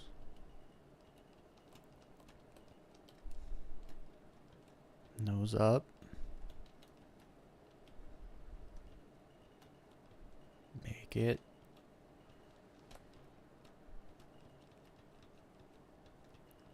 Now we're in a groove. No gaps making me freaking nervous. There's some trees and rocks. This will be a spot. This is gonna be like one of the go-tos. I can just feel it. I like the redness.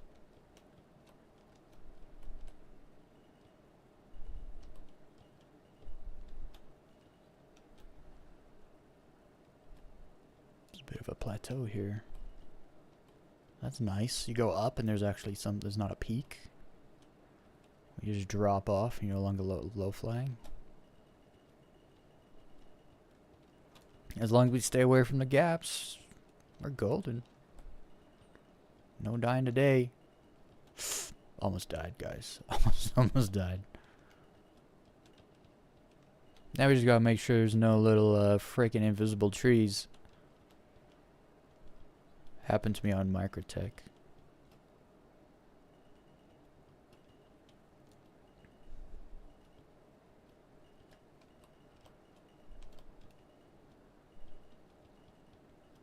I just had to check my speed to make sure I wasn't in nav mode. I was like, why am I going so fast? No, we're just low. We're just flying low. We do what we wanted to do. Makes me happy.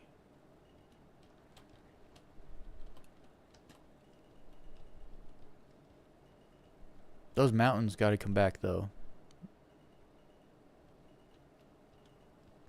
I was really enjoying the mountain slopes.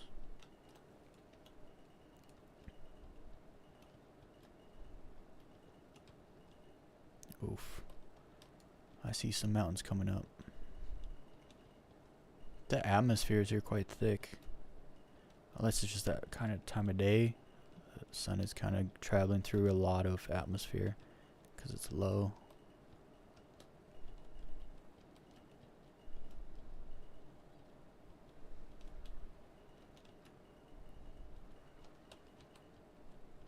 These rolling hills with the trees though, pretty nice.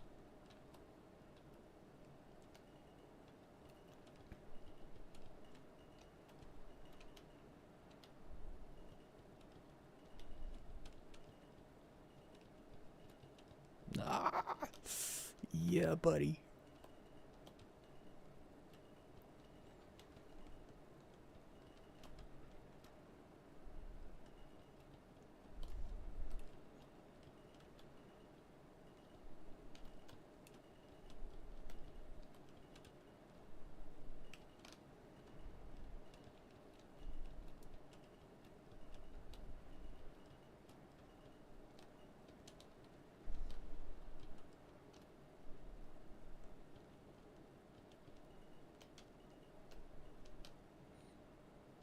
Being up in the mountains and seeing like clouds and trees and stuff, this is so nice. Flying through a cloud right now. It's kind of messes with the visibility. Oh, and there's water here? What is this place? Amazing. Absolutely amazing.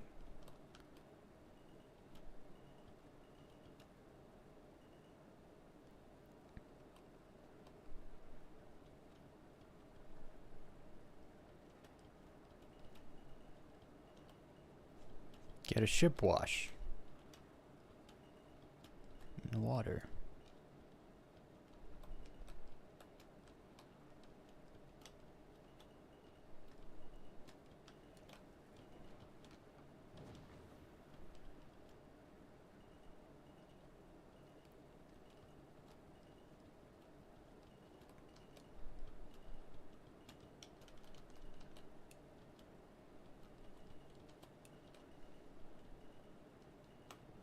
Oh, I had to let go of acceleration there to save myself.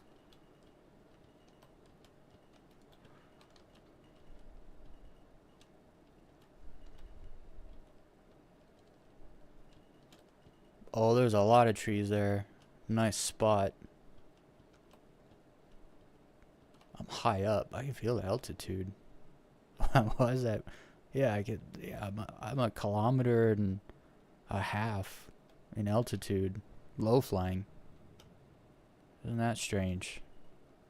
This planet has amazing plateaus, and it slopes up too. Like, this is the best place to low fly, in my opinion, as of right now.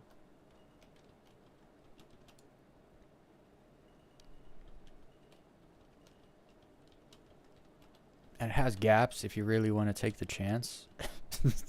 Because it's a chance. Should we go take some chances?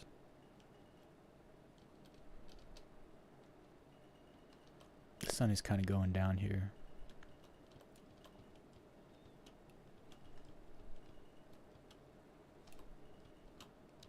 Dude, I love this planet. I love it. PYRO 4 for the win.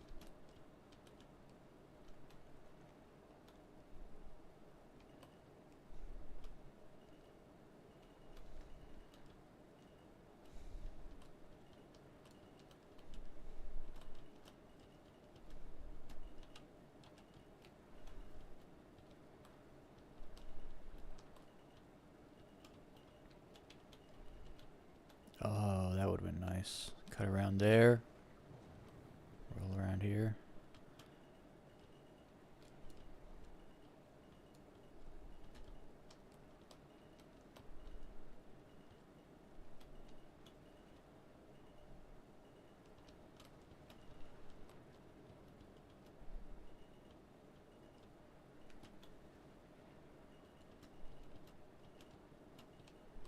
No, lift it up.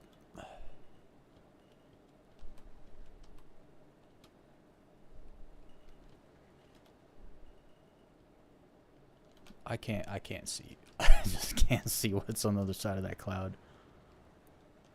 I wasn't about to fly through it.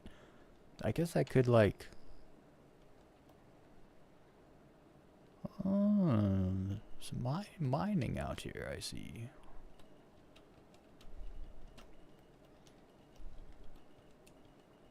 I'm chasing my shadow right now.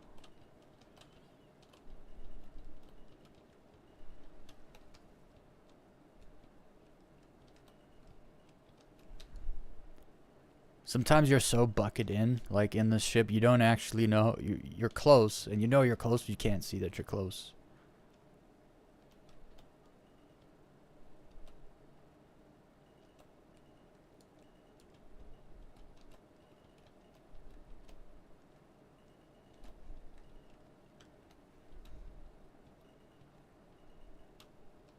Dang, look at that. That sun streak coming in like a spotlight, lighting it up right here. That looks so cool. Looks so cool. Like one side you're in a shadow, the other side you're in the light.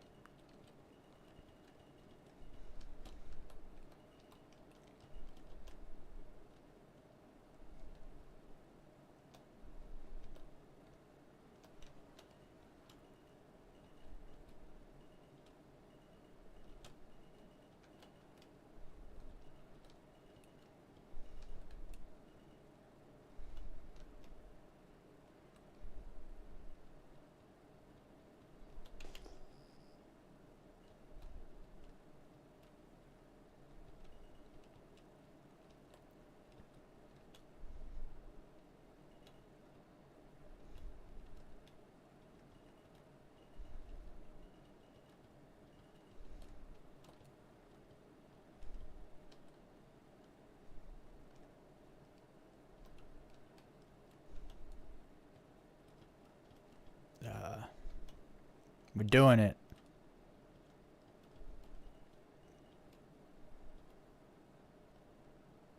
I'm just gonna expect to blow up every time I do that now. Dang it. Ugh. I guess you just gotta stay away from those things. Like, unfortunately. Because I straight up just died. Like, I was not supposed to. I thought I was maybe gonna hit that rock, but I died randomly before I hit that rock. Oh, that sucks. You can't go near those things. They're not safe. Half of them are, half of them aren't. That's fine though. You really don't need those gaps to have fun at that planet. It's fantastic there. I'm very comfortable in that ship. It's a great ship.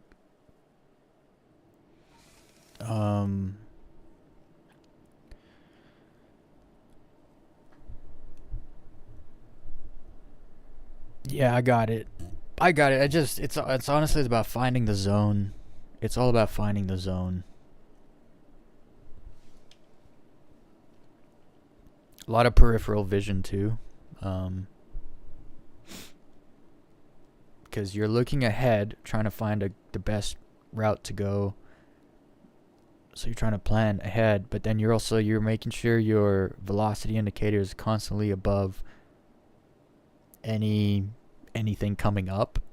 Because you can't just have it above the horizon. You won't be flying low that often if you are. It has to be like there's like micro horizons in front of you all the way to the horizon, and you got to just keep it above whatever's in front of you. And then you're also trying to look with peripheral vision how close your ship is actually getting, because sometimes things can get in the way. So there could be like you're coming from this direction and it's like a sloped down, but then there's a bit of a bump and then it slopes up, and so sometimes your marker will clear this thing, but then there's a slope behind it, and so sometimes you want to drop down, but if you drop down too soon, then you hit the bump. I don't know. It happens all the time when I hit the underside of my ship. Because I came down too soon. I don't know. It's hard to explain. It's like something comes into the apex of your turn, but you're not turning. You're kind of the apex of you going over the ground. Sometimes something will like come between it. It's hard to explain. Oh, but it kind of sucks that you can't go to all the things. You know, the things, the gaps. Cause I just went around it and I blew up. I wonder what it is. Like, there's obviously some kind of like, invisible something there. You're not just blowing up randomly for no reason in the same place, There's definitely something going on. Some invisible shenanigans. It sucks. But it is what it is.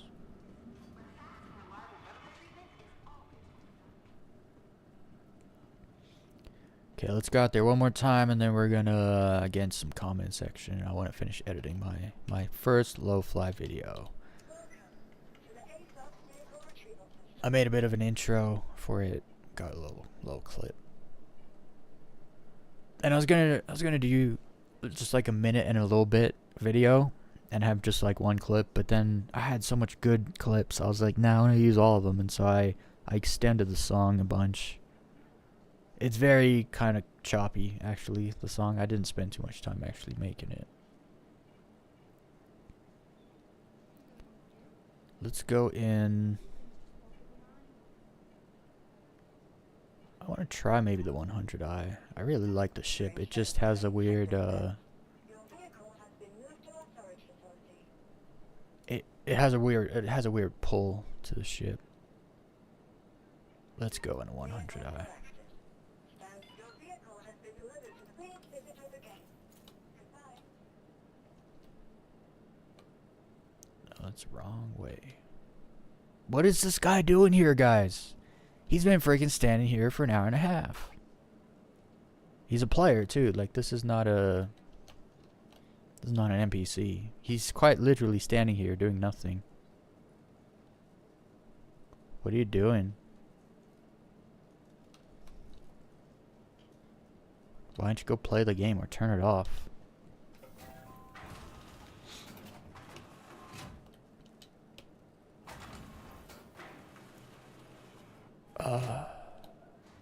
I called the ship and went to the hangar.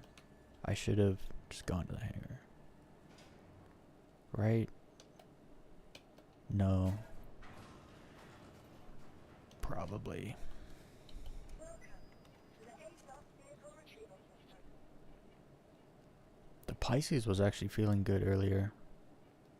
Your vehicle has been released. Maybe I should be jumping in a Pisces.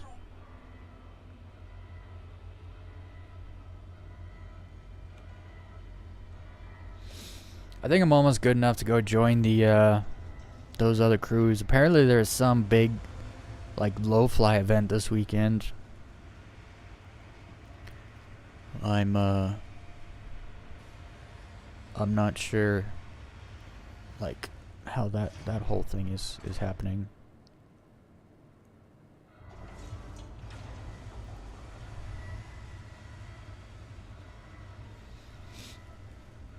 I'm also not sure what a low fly event entails. Like, is it a competition of some kind, or is it like just a big group fly? I don't know. Maybe they get together once in a while just to film videos.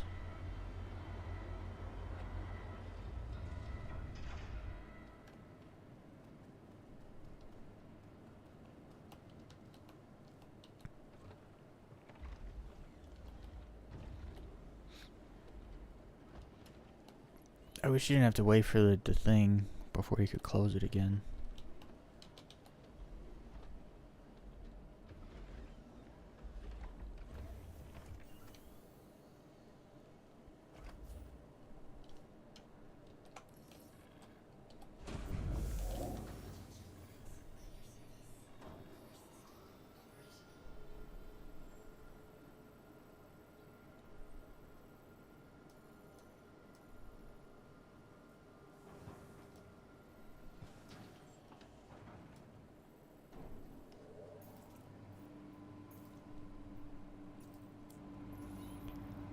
Man, I can't believe I've died 3 times on that planet already in like half an hour, not even.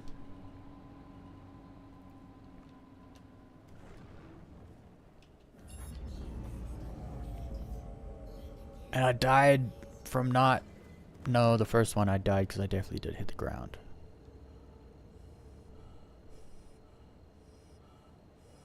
But that also makes me wonder if there's a way... If there's a way... No, because I flew around it and I still died randomly. I think those things just have... I don't know. I think there's texture that takes too long to like figure out what it's supposed to do, and then you hit something that hasn't decided to exist or not. There's like assets in limbo. I feel like that's what's going on.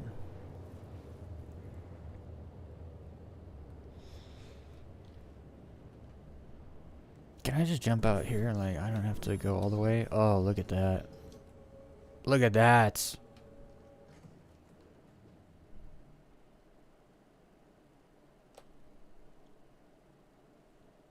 That's some freaking art.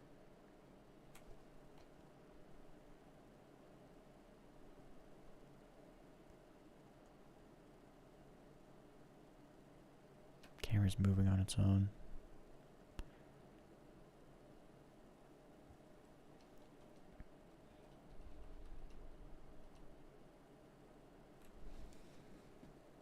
Art, people. Art.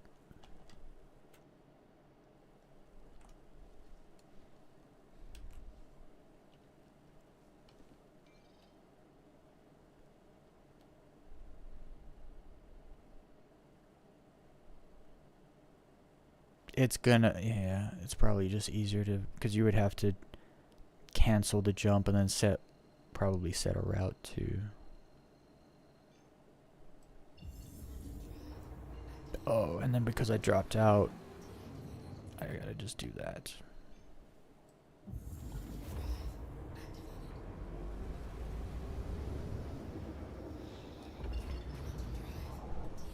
It's freaking a beautiful place. Like,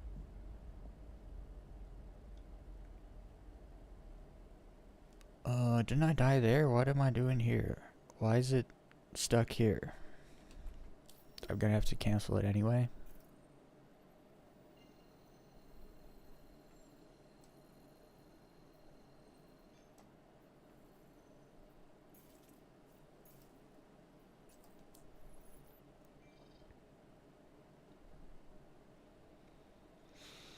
Navigation's starting to bother me in this game. It's just got, it's janky. It's super janky. It's in a bad place right now. I can't wait for the proper, like phase 2, or is it 1? I think it still might be in phase 0. The sun's definitely going down over there now. Let's try going over here.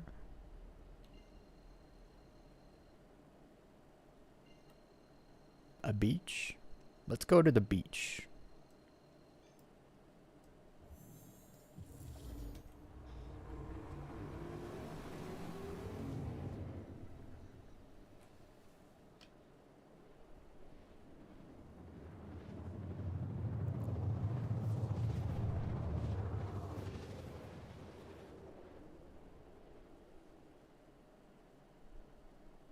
There's like an island here. That's cool, but we're gonna go this way.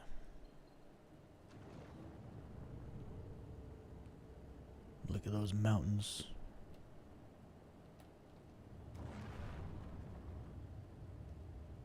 It's super handy having a 100i for a low fly ship, because it something about low flying, you kind of gotta go to the places that are best for it. Mountains seem to be the best, at least in my opinion. But to fly there, it takes time sometimes. But when you're in a 100i, it's so fast in nav mode. You get places quick. It's wild how low the clouds are. Look at them. These mountains are above the clouds. That's cool. There's a lot of rocks down here. A lot.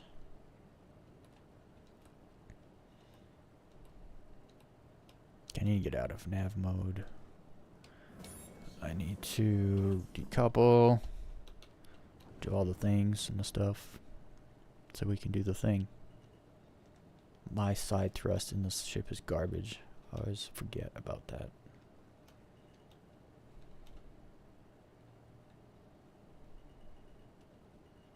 You really gotta rely on your up thrust.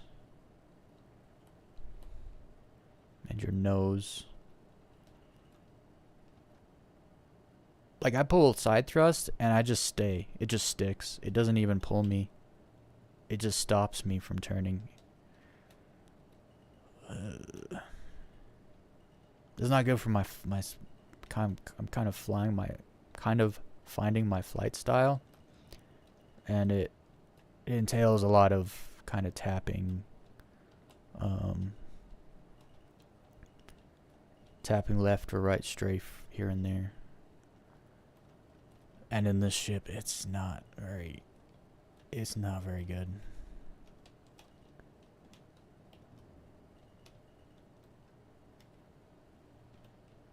Oof. I was about to fly straight into that that mountain because I couldn't see it.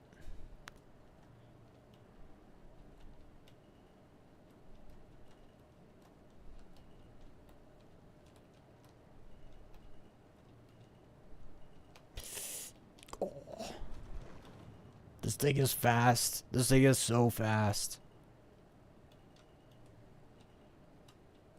Maybe that's why it's not a good side thrust, because you're just going so much faster forward than the other ships. Not tons faster forward, but fast enough that it's like very noticeable.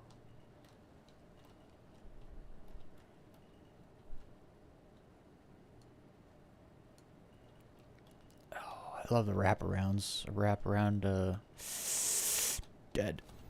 I called it. I'm not comfortable in the 100i anymore. It just doesn't respond as well as the shoe and the arrow. Dang. I'm kind of itching to get in a Buccaneer now to see if it responds good. I think it would. From what I remember, I think it just got a buff too on its something to do with its flying. Maybe it's pitch. I think might just got like a 2% buff or something. Anyway, we had some good runs in there today. It was more about like getting situated over here at this location so that I can now experience all the different moons and stuff here. PYRO 4 is amazing though. Other than the invisible shenanigans at all the gaps, it's fantastic. Okay, let's go do a little comment section, and I'll show you guys my video first, my edit. It's not done yet, but it's getting there.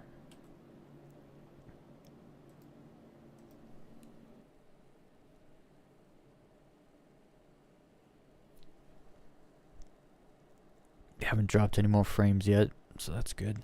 The stream is working. Yeah, that was a good server. Quite good indeed. Alright. Before comments. Actually, I don't know how to open this because it wasn't opening properly. I think I might have to open this first. And then open low fly.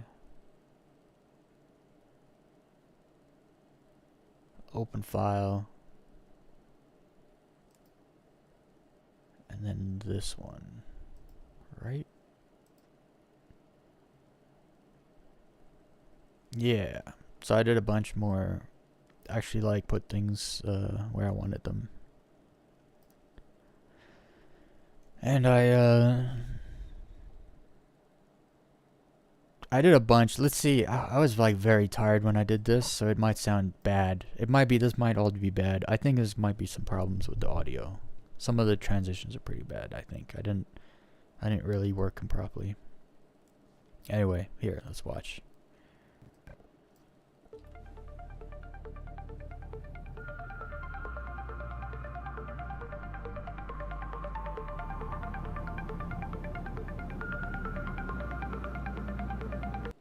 Also, something I found as I was accelerating in the 85X, it was making like this build-up sound, and I was like, "Yo, I'm gonna use that in the song." So the build-up sound you hear, like the sweeping build-up sound you hear in the beginning, is actually coming from the ship, not from the song.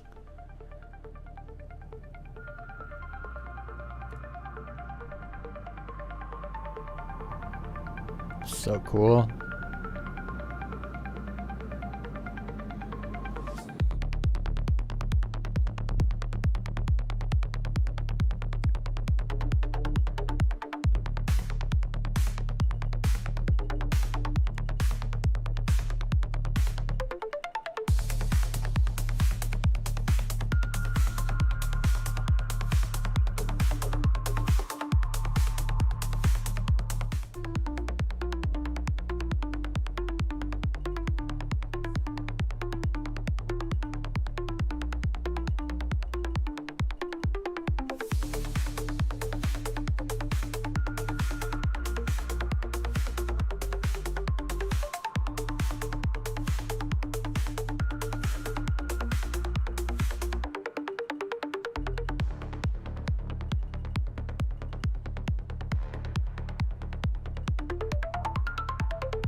The freaking transition of this clip is amazing because I came up the one side of the mountain on a hillside, and then right as it peaks over, I transition onto the back side.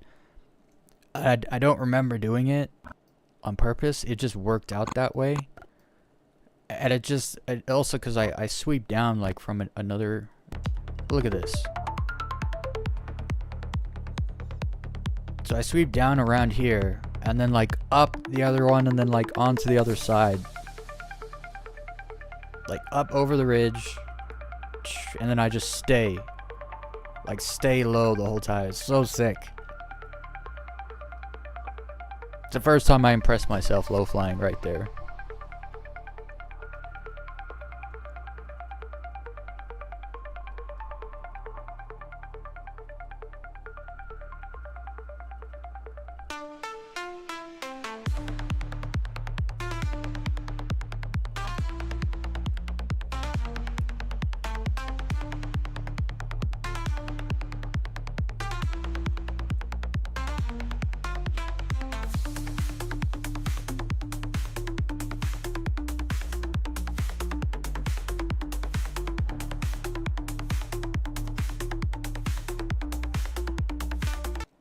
There's something about like the long freaking sweeping turns that just like match the contour of the topography that just gets me. I don't know why. I think it's because of I'm more coming from like a wingsuit perspective than like from a flying vehicle perspective, and I think that's why I like it so much. Like this sweeps so perfectly into this canyon, into this ravine.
So yeah, that's my first low fly video.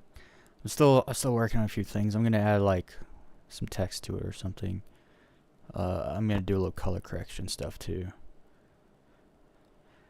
All kinds of things. Like I've got ideas for days when it comes to editing.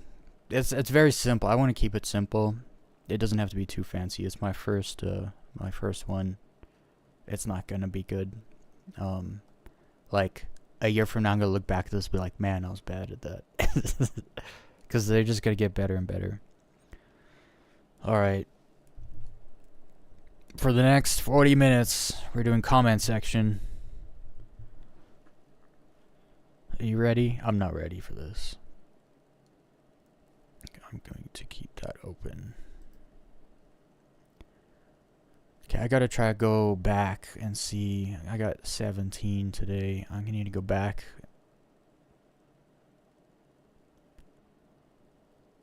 Oof. How far back did it go? It was like here somewhere, I think.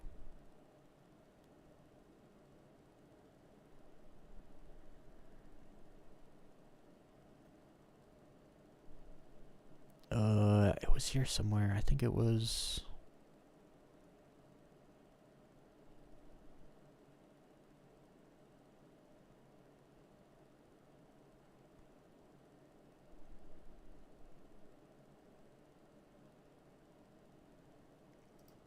This I get really tired of also is like something happened to you one time or you saw it happen to someone else one time, and so now that becomes the whole experience where it's like, oh, my ship randomly exploded. I mean tonight. Oh, my ship just exploded. It's like, yeah, but it doesn't always do that. But the way they talk about it, right, you miss the comparison of taking off in Star Citizen, where your shift bugs out and explodes. I think you mean your ship. Or when doors just stop working, or when you randomly die after getting out of medical. So, first of all, I've been playing for 3.5 years. I've never randomly died after getting out of medical. Not sure how that happened to you. Doors just stop working. That's server lag. It happens very occasionally, not that often. It hasn't happened to me in a while. I'm trying to think. Doors not working. It's been months, bro, since that's happened to me. Randomly blown up. You don't just randomly blow up. You hit something. Like I randomly blew up 2 times tonight, but I clearly hit something. It wasn't there. So it's not. You don't just spontaneously combust. You are always hitting something, but because you can't see the something, you just assumed you randomly combusted. That's only happens when you have a low IQ. And I know this because I've been through this process many times where something happened to my ship and then well, what happened? I didn't see anything. It just spontaneously blew up. And then you go back and you look. That's why I'm so infatuated. When I die randomly like that, I gotta go back and see why.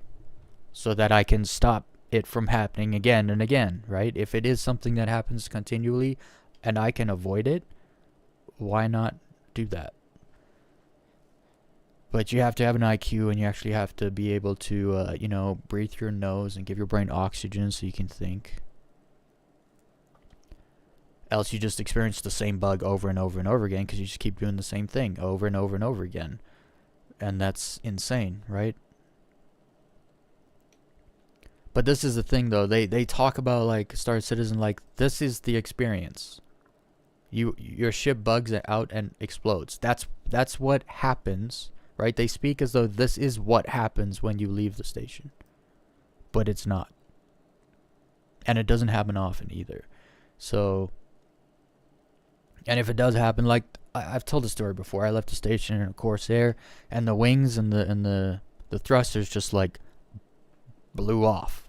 And I was just, like, floating there away from the station. I was like, what just happened to my ship? It just randomly blew up, soft death or something. Yeah, I wasn't soft death though. Like, my ship still had gravity and everything, but the wings and the thrusters blew off. Well, I went back, and outside the hangar, it was dark. Outside the hangar, there was a bunch of wreckage. I didn't see it when I left. The wreckage scraped across the sides of my ship and ripped off the wings and the thrusters. So, yeah. I didn't randomly explode or anything. Like, there are things that sometimes you hit that you don't see. It happens. I don't know what to tell people. Like, I don't know why they can't fathom the fact that they didn't see something, right? I always say this. The game needs to take responsibility for its bugs, 100%. And we need to hold it to account on that. But then we also have to take responsibility for our own stupidity. Just because the game has bugs, some bad happens to you, doesn't mean it's automatically the game's fault. It's automatically a bug. No, it's never my fault, Take some freaking accountability, dude. Figure it out. Like, a lot of bugs that I encounter, like, I wouldn't say most of them, but a lot of them have been my fault. Because I didn't know what I was doing.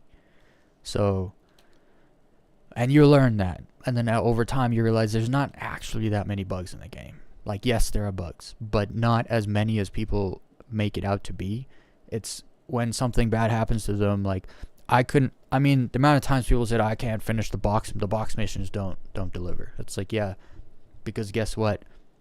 You're not supposed to, like, I remember with, like the, I don't know, the box elevators or whatever, the little door opens, and then I was manually putting it there instead of walking up close enough to it where a thing pops up and it says deliver, and you hit F and it delivers. But if you just put it in the slot and then hit the button or whatever, the door closes and the box goes poof, and it's gone now because you didn't deliver it. You just put it there instead.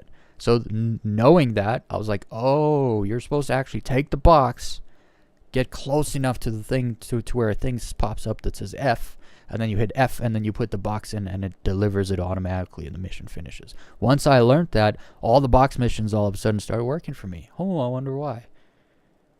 Because it was my fault. I was doing it wrong. Same thing happened with the old investigation missions that used to be in the caves. I remember going in and finding the dude and being like, I guess the mission's bugged. I didn't go close up enough to him to where an F popped up and it was like, click F to, discover the body and finish the mission. It's a complete mission.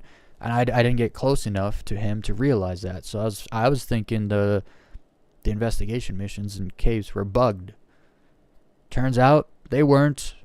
It was my fault. And this happens a lot. I've an above average IQ, so if there are people playing the game with a below average IQ, let me tell you what, that is happening to them more than it was happening to me. Where they think it's the game's fault, not their fault, but they didn't figure it out. And then you also have to be honest, right? Where it's like, no, that was my fault, right? And then you just have to take the L and look stupid for a little bit. It is what it is. But I'm tired of people making it seem like bugs are the experience, when most of the time you're playing the game, bugs are not the experience. Most of the time. Like, the only time that is the case is when it's bugs. Most of the time is when it's a day after the patch. A new update, I should say, not patches. Patches usually fix updates. I just get really tired of people just lying about it. They exaggerate to bolster their bias. I get bored of it, quite frankly. Star Citizen will be in a forever alpha stage. No, it won't.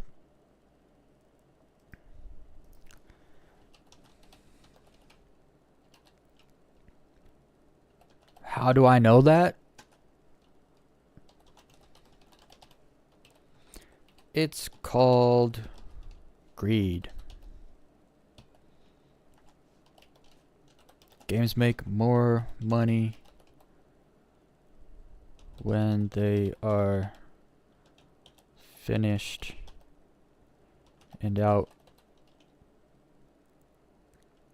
than they do during development. You also don't have to spend, I'm not going to add this because he can figure it out himself. Also, when you put a game, like during development, the money that comes in has to go into development so that you can get to the release point. If you take, once you get to the release point, the money that comes in, first of all, they could sell the game for $80. They could probably get away with it. They could sell the game for $100 if they package it with Squadron 42 in like a deluxe edition pack.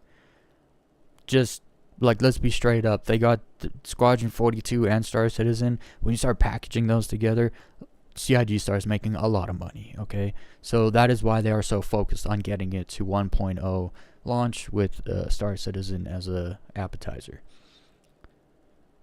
It's coming out because once it comes out, they can sell it for more money, and they'll continue selling ship skins and like stuff like that. And they won't have to spend as much money on development anymore, which means they're going to be able to pocket more money than they would be. Like if they made $100 billion a year in during alpha stage in development, they were pretty much spending most of that back into the projects, on marketing, all kinds of stuff. Once the game's out, you're probably keeping like half of $100 billion. If you're making 100, if you still just keep making the same amount of money, which they won't, they'll make much more money, but they get to keep more of it, right? So, but the thing is, this guy, I'm sure he's not too stupid. I'm sure he could have figured that out on his own. He just didn't think about it. Because because you got to steel man arguments. You can't just like have an opinion and then not look at it from the other side. Because once you do, it makes sense. It's like, oh, it's definitely coming out. It will not be an alpha forever. It just won't. Personally, I don't care. keep it in alpha forever. Go ahead. I don't care. I have fun now. I play it now. I have fun now. I like it how it is now. The bugs don't worry me too much. I'm slowly but surely watching the progress the game is making. Since they opened up those extra studios in, I believe they moved to the UK, right? The pace of development sped up noticeably. So, and they've put things in the game that aren't my cup of tea, but I can see that other people really like them, so it's obviously good what they're doing. Next, the top. Lots of bugs with an amazing visual. The bottom. Simple graphics, but working so fine. Yeah, like, I would say, I mean, Elite Dangerous still has bugs. Does it have as many as Star Citizen? No. It better not, right? It's not as taxing. Not even close.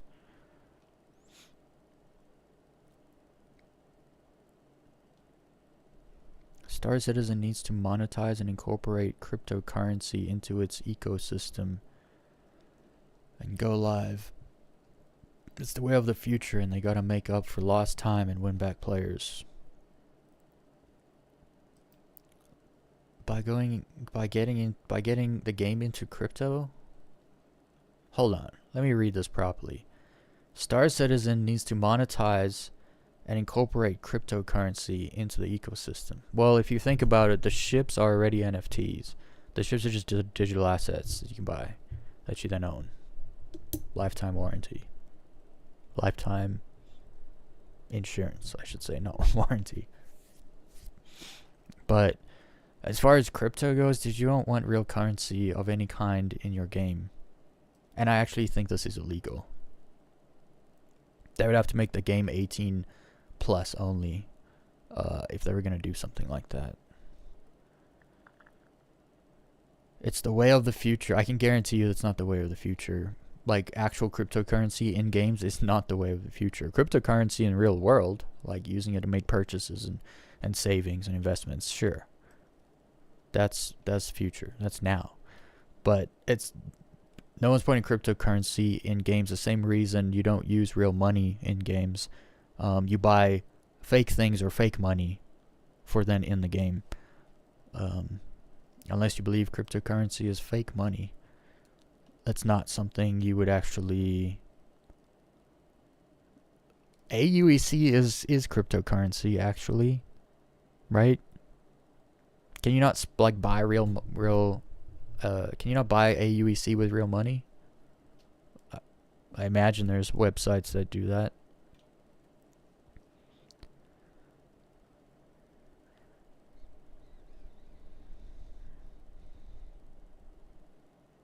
Dude, this guy is a crypto freaking obsessed maniac. You know those crypto people, it's like life, like everything in life is crypto. Because saying like the incredible job that Robertson Hall developers have done on it shouldn't go to waste. You're saying if they don't put cryptocurrency in the game, the game's a waste? What a bad take. Seriously, what a freaking bad take. What a bad take. I'm almost speechless. That was so stupid.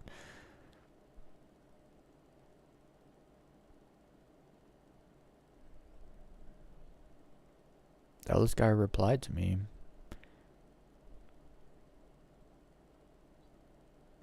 Good luck trying to earn enough in-game currency to buy a javelin. Well, first of all, why would I buy a javelin? You need like a crew of at least like 10 people to run a javelin. Why would I buy a javelin?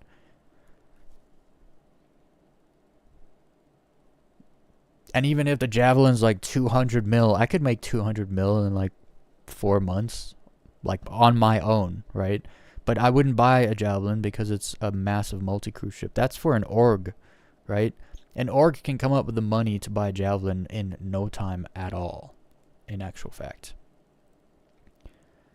The Nile is not just a river in Africa.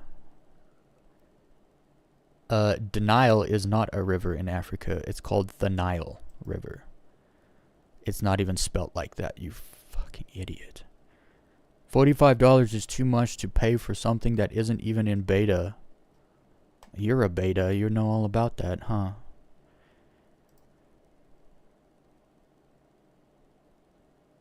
SC is the con of the century.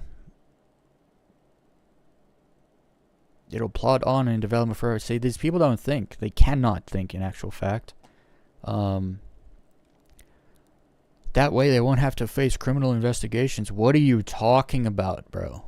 If they were actively conning people and scamming people, this would have already happened. People have already sued them. And didn't go anywhere. Because they're not conning people. You're just a freaking idiot. You can't think. And you think $45 is too much to play for early access? $45 is not a lot of money today. Like, this isn't the 1920s, bro.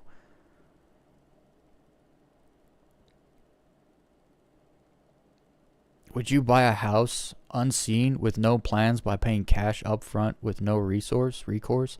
This isn't happening in Star Citizen. This isn't happening. There's nothing you can buy without seeing anything about it at all. I mean, go buy the brand new merchantman. It doesn't exist, but you can go watch them showing the ship in gray box and the doors open and the elevators and, you know, they made the ship. You can see it. It exists. It's just not finished yet. You can buy it, right? You can pledge for it or whatever. Like, they make up scenarios that aren't actually happening because they're liars.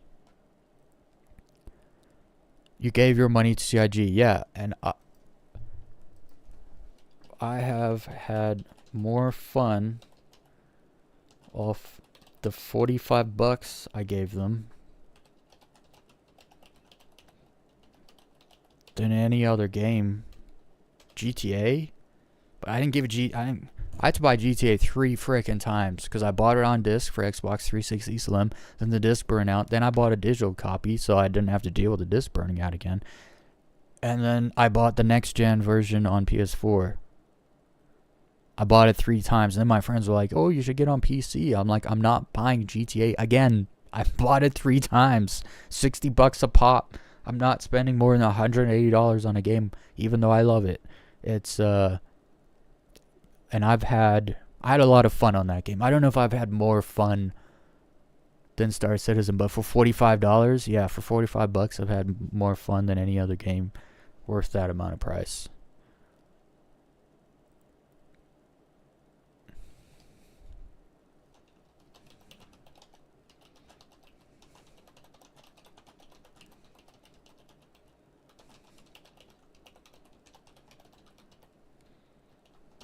I have to tell them.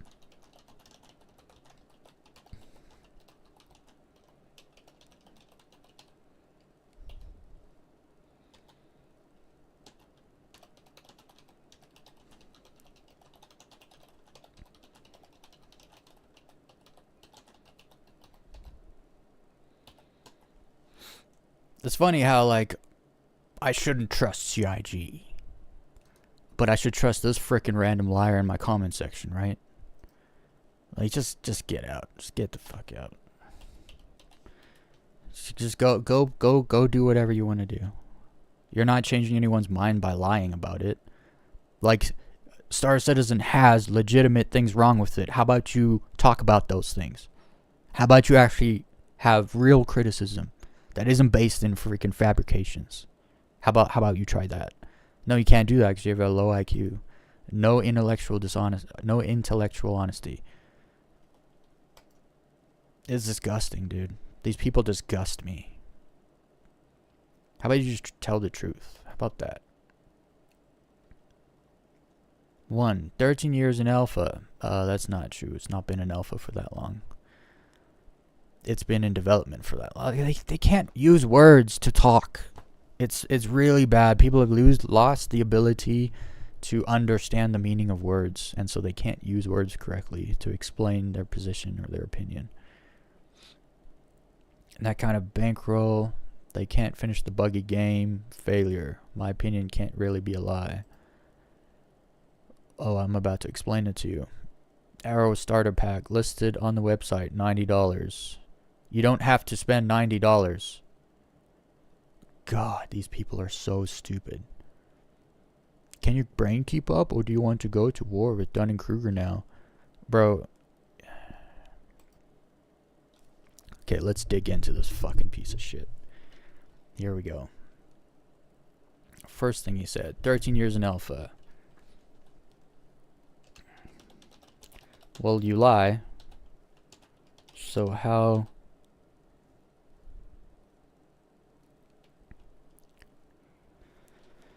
Oh, I gotta be careful with my words. I like my YouTube channel.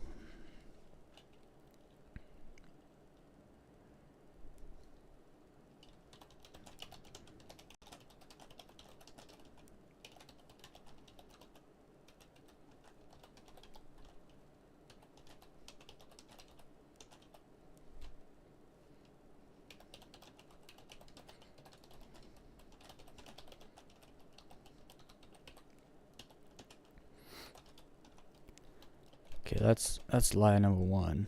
Just make sure you put the double R in there.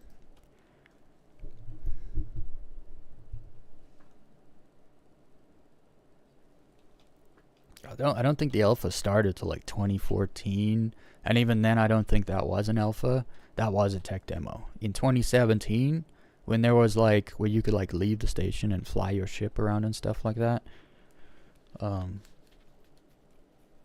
Like that's when it started to kind of become a game in alpha. So we're talking like you're off by almost half, dude. You're off by probably like 6 years or something.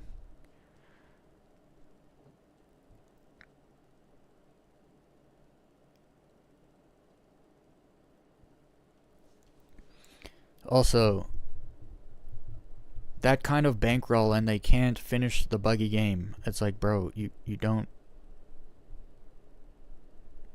You clearly don't play the game.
Dude, you don't have to buy a freaking $90 Arrow starter ship pack. You can buy a freaking $45 pack. The Arrow costs like less than 2 mil. You can just go do, you can literally go do 40 of those missions and buy a freaking Arrow. You can do, what are they called? The yellow level threat missions that pay 50k a pop that take literally 2 minutes to complete in an Aurora. You can just go do those. And you will literally buy an Arrow on your first day in game. You don't have to spend the money. But he's making it seem like you cannot play the game unless you spend the $90. Because that was his lie. That was his initial lie. It costs $90 to play. And it's like, no. That is untrue. And then he comes back. Arrow starter pack listed on the website, $90. Yes, it's not the only starter pack. There are cheaper ones. Why are you lying?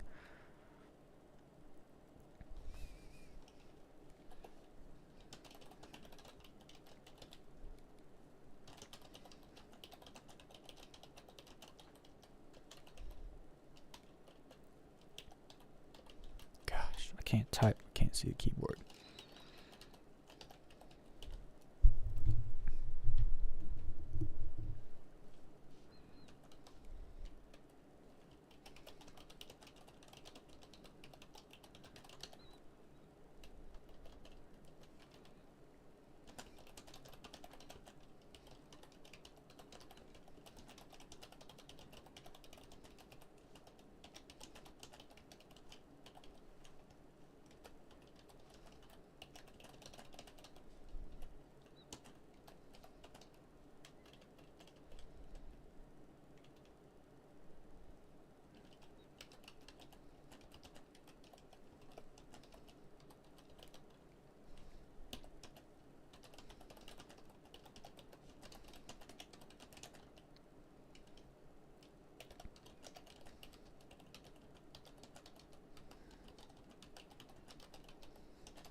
You want to talk about Dunning-Kruger now? You freaking low IQ midwit.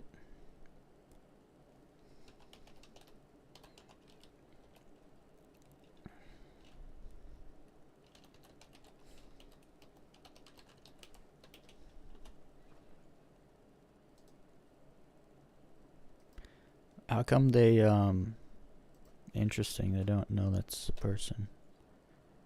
Or people. I mean, Kruger is usually always spelled with a capital K, but they didn't know Dunning as a spell check doesn't know what the Dunning-Kruger is. Isn't that ironic? Oh my goodness.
And that's what you get. You want to say some stupid shit that isn't freaking true, and then you want to talk about the Dunning-Kruger effect? Yeah, bro. You get a freaking paragraph that rips your entire freaking personality apart. That's what you get. And you deserve it. Because you're a liar. Notice here he says, like, just so everyone's clear, right? I'm proving it, right? After 10 buggy years. Next comment, he says, 13 years in alpha. Well, is it 10 or is it 13? You see what I mean? Like, these people are freaking liars. They're dirtbag liars. And they will lie on purpose just to suit their bias and make themselves seem correct. It's incredibly dishonest. These are bad people. Guaranteed, if this person did something wrong in their personal life and someone was like, did you do this? They'd be like, no, that wasn't me. This is that kind of person that person is. And so yes, absolutely, I'm going to war with this freaking moron. Hey, what's up, Armin Versi? What's going on? No, it's not windmills, because mostly a lot of people actually read through this comment section, and I've had people thank me, literally, for dealing with these people. Because I'm not necessarily, so when someone comes in my comment section and they lie, I don't want, like, how do you think rumors start, right? How do you think rumors start? Some person that is ignorant is going to read someone else's lie in the comment section, and then they believe it because they don't know any better, and now that becomes their opinion of something. I'm here to be like, no, that's a lie. and I'm calling you out for it. You're a freaking liar. I'm going to call you a liar. I'm going to explain to you why I'm calling you a liar and show you the lie that you made. I'm not just going to call you a name, right? I easily could, but like I said, I like my YouTube channel. So, because I've had people try to report me for saying things in the past, and it's like, no.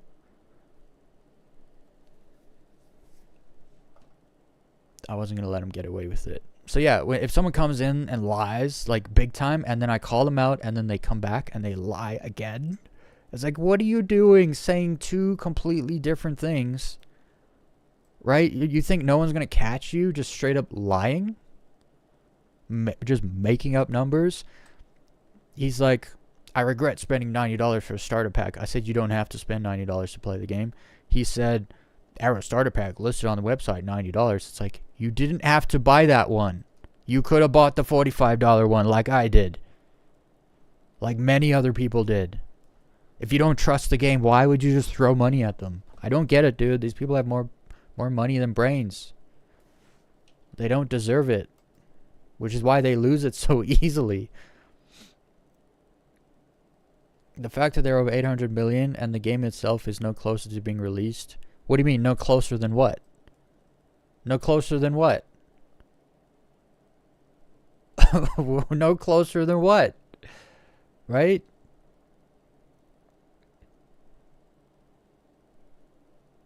Like, when you say they spent 800... Hold on.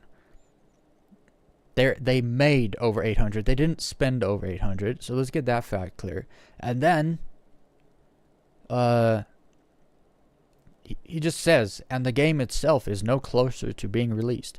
No closer than what?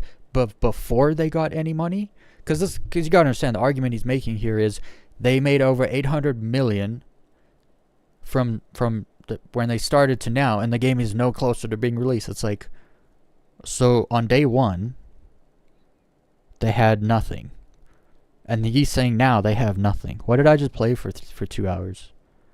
What game did I just play for 2 hours? See, like, these people are such liars.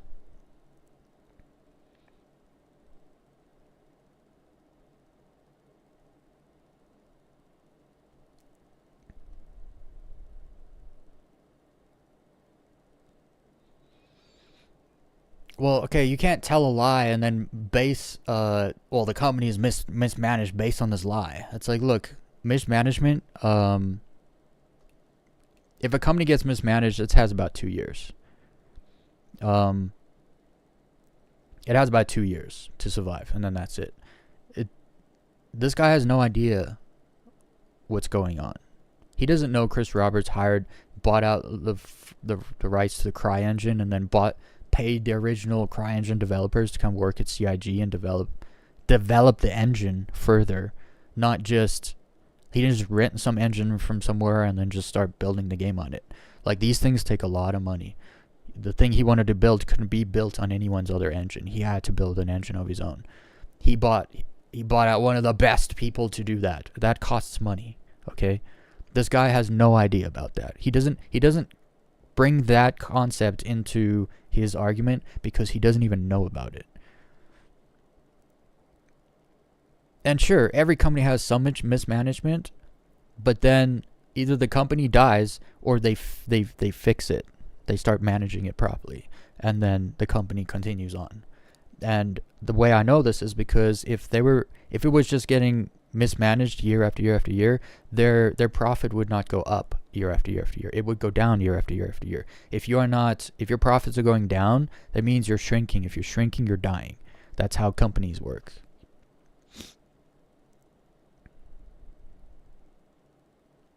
Here he says they don't need to continually sell ship packs to continually making the game. Well, how are they going to pay the devs? You unbelievable low IQ moron. How do they pay the people to make the game if they don't have money? They're not a corporation. They don't have investors and shareholders that keep them funded. It's us buying ship packs that pay the devs to make the game. How do you think you get a game if you don't sell ship packs? God, these people are so stupid. So stupid, in fact. I have a feeling this guy's not English and he's speaking in English as a second language, because that's how stupid he sounds. I'm not even going to get into all that he said. I'm just going to call out two lies.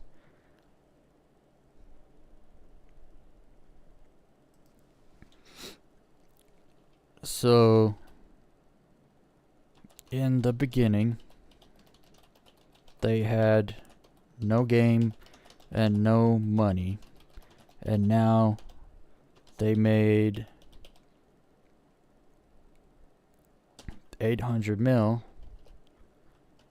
And there is still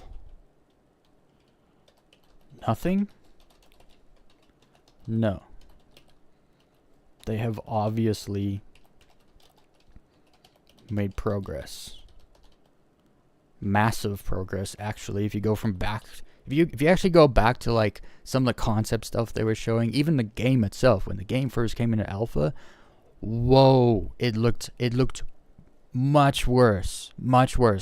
Like, there's been massive improvements, actually. But you only know that if you follow the development. People that, like this guy who clearly hates Star Citizen, do you think you follow things closely that you hate? No, you don't. So he's ignorant. Like, why can't people admit they don't know what they don't know? I don't understand. Well, they're dishonest. That's why. I know why.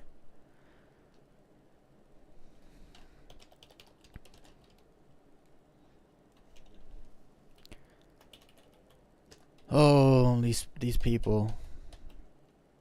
They're so, how can people get so stupid? How can you go through 12 years of school and come out dumb as hell? Like, just dumb.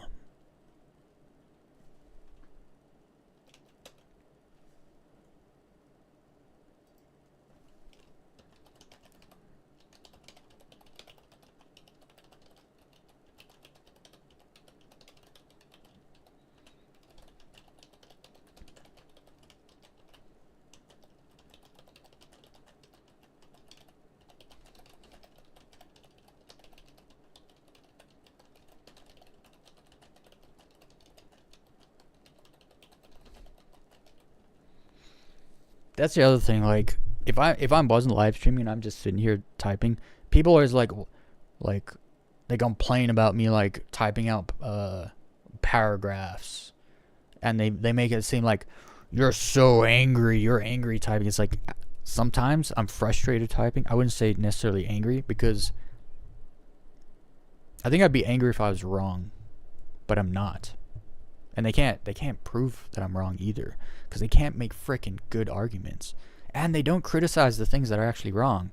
They make it up and then criticize it. It's like, that's not an actual issue. How about you look at the actual issues and then go ahead. But the point I'm making is, like, I'm sorry I can type as fast as I think. Like, if I'm just sitting here, I'm not streaming, I'm just like replying to people, I can type as fast as I think. And so what I think comes out in text, and you get to get my whole thought. Like, I'm sorry, I actually have thoughts in my head that constitute a paragraph. Like, you don't think in paragraphs? Life must be difficult.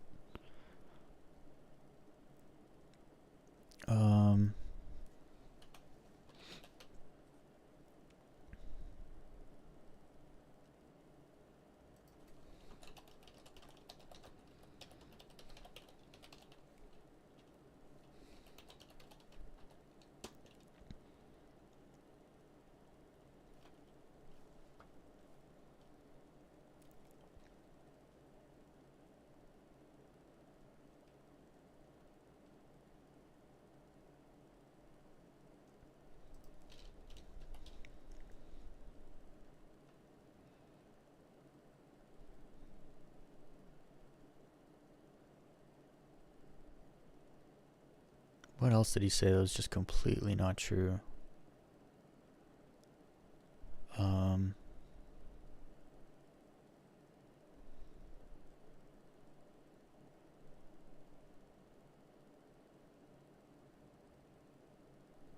He also, this poor person has absolutely zero idea that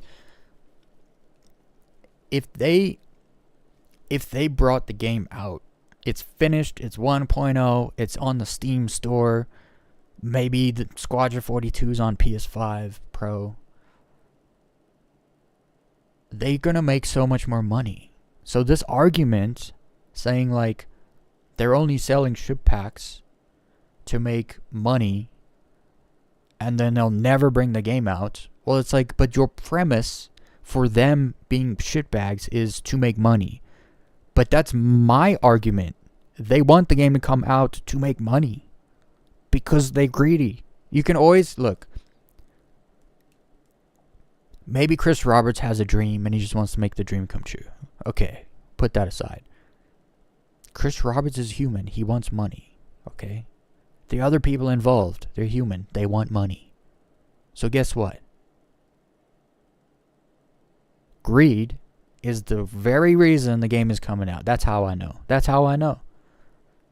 Because they have the money. Look, if Star Citizen was struggling to bring in like $10 million a year, I'd be like, yeah, this game's never coming out, guys. Like, let's just be honest. It's not coming out. They're not bringing in the money they need to build it. So it's not coming out. But when you're making over 100 mil year after year, it's like the money's there, guys. They can just reach in, grab a pile of cash, throw it at something. Oh, that needs to happen? Okay, reach in, grab a pile of cash. We need server meshing to make the game run better. Okay, here's piles of cash. Make it work better. And it does. They got it working. They made server mesh work, and now it works, and it makes the game run much better. But then this guy says they're no closer to being released. It's like, so before 4.0, before persistence, before server replication, before all this stuff, they're no closer, right? They did all this stuff, but they're still no closer. It's like, no, all the stuff they've done have quite, all the things that they've added have quite literally pushed them further to release, like full release. Because I understand game's not fully released. I say it's released because anyone can buy and play it. That doesn't mean it's finished, right? Finished game, fully released.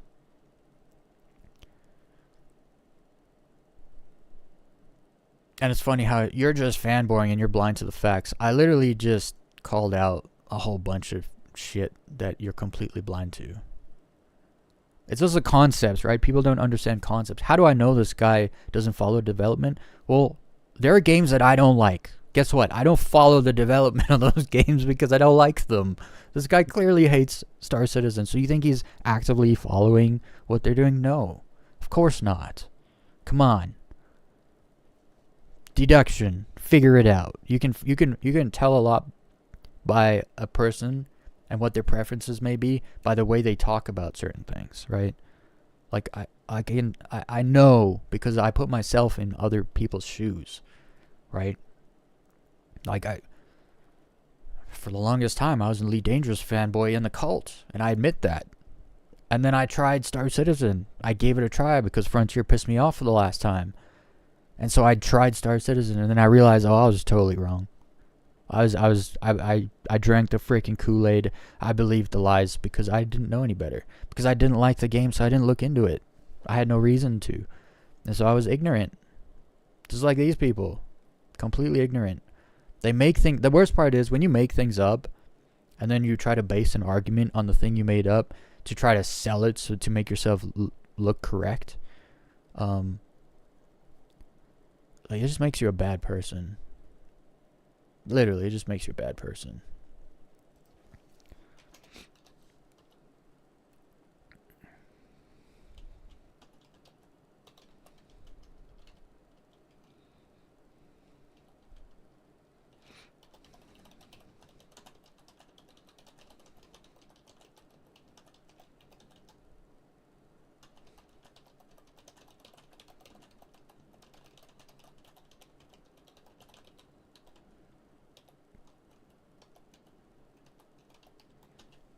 I definitely didn't freaking type that right.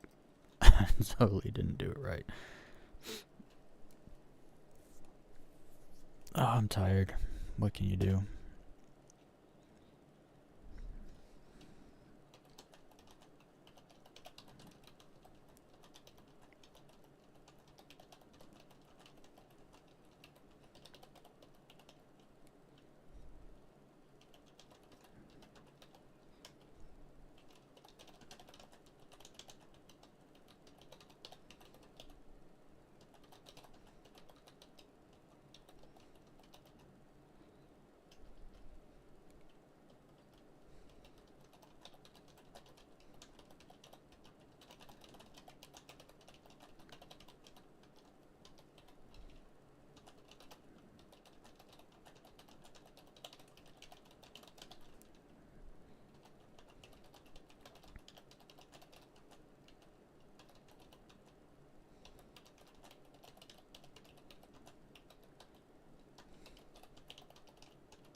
The nicest way I could tell people are stupid is that you have a low IQ, because it's the truth, and it's a scientific term, right? It's like if you say things very stupid constantly, you don't like when you don't know you're ignorant.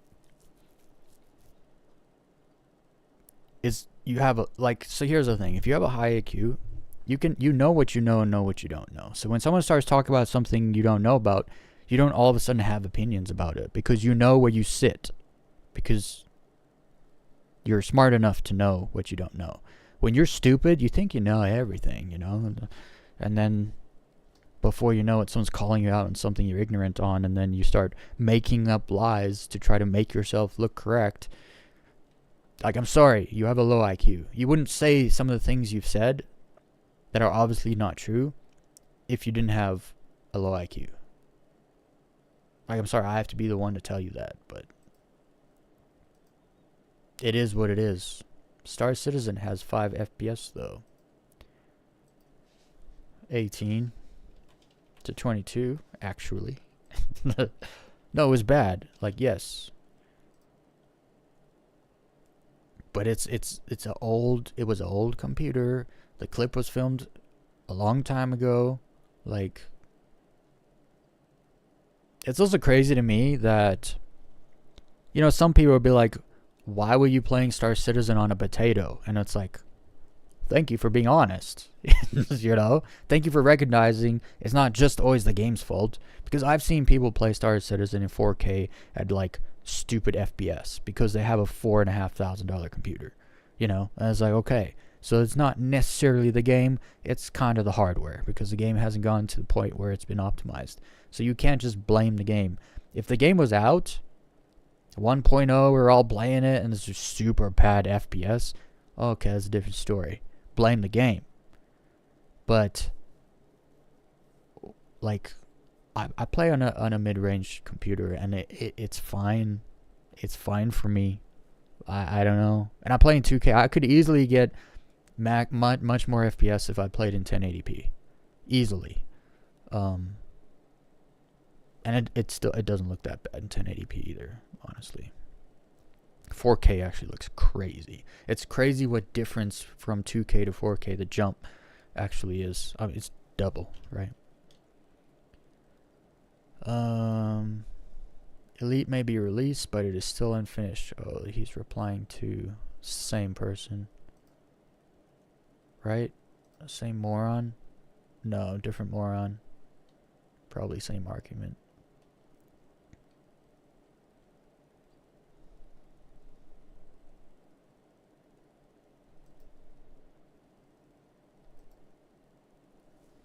How could you not think it's getting to 1.0?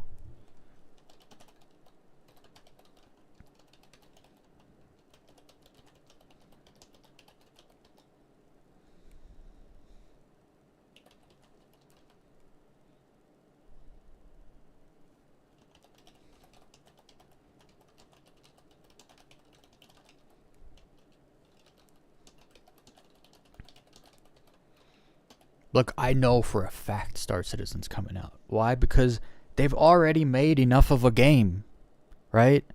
If they're just like, screw what we said before, we're just putting out the game 1.0, releasing it. It's only got 2 systems instead of 5. We lied to you. And this is what the game is. We're going to keep developing it now for the next 10 years. And it's like, okay, there's enough of a game now. If they just optimize what they have now and they put it out, that is more than enough of a game to sell to the masses, for everyone to play and enjoy. There's stuff to do. There's a lot of stuff to do, actually.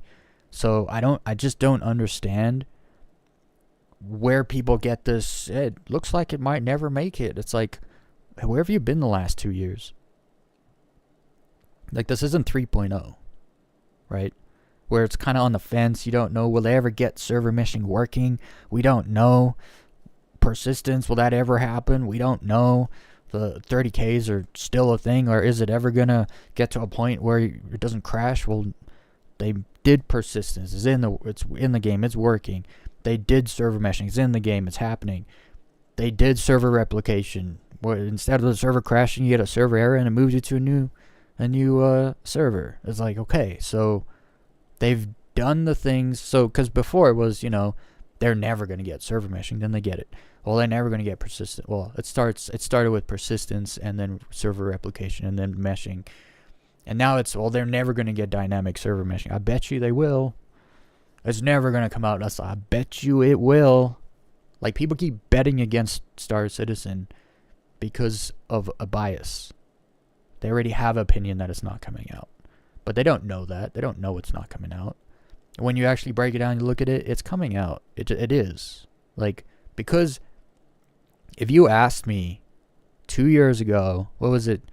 It would have been 3.17 2 years ago? Or were we at 3.8? We might have been at like 3.20. No, 2 years ago. Last year was 3.2 point whatever. The year before was, we would be at 3.17 right now. If you go 2 years ago. If you asked me in 3.17, is the game coming out? I'd be like, I don't know. They got a lot to accomplish. They got to accomplish server meshing. They got to accomplish persistence. Persistence is actually really tough. But they did it. And then the server meshing, they killed it. When I saw them server meshing in like the gray box, like at CitizenCon, they were doing a gray box like server mesh, showing it working. I was like, oh no, they have a long way to still go. And then a year later, 4.0 comes out and it's got server meshing working fully, and it's like, oh, okay. just a year ago, I was like, they got a long way to go. Now it's done. It's like, yeah, I was thinking like 2.5 to 3 years to get server meshing fully implemented. I was wrong. A year. These people don't follow development because they don't care about the game. So they're ignorant. But then they're not honest with themselves enough to be like, yeah, I don't actually know because I'm ignorant when it comes to that. Because I don't follow it.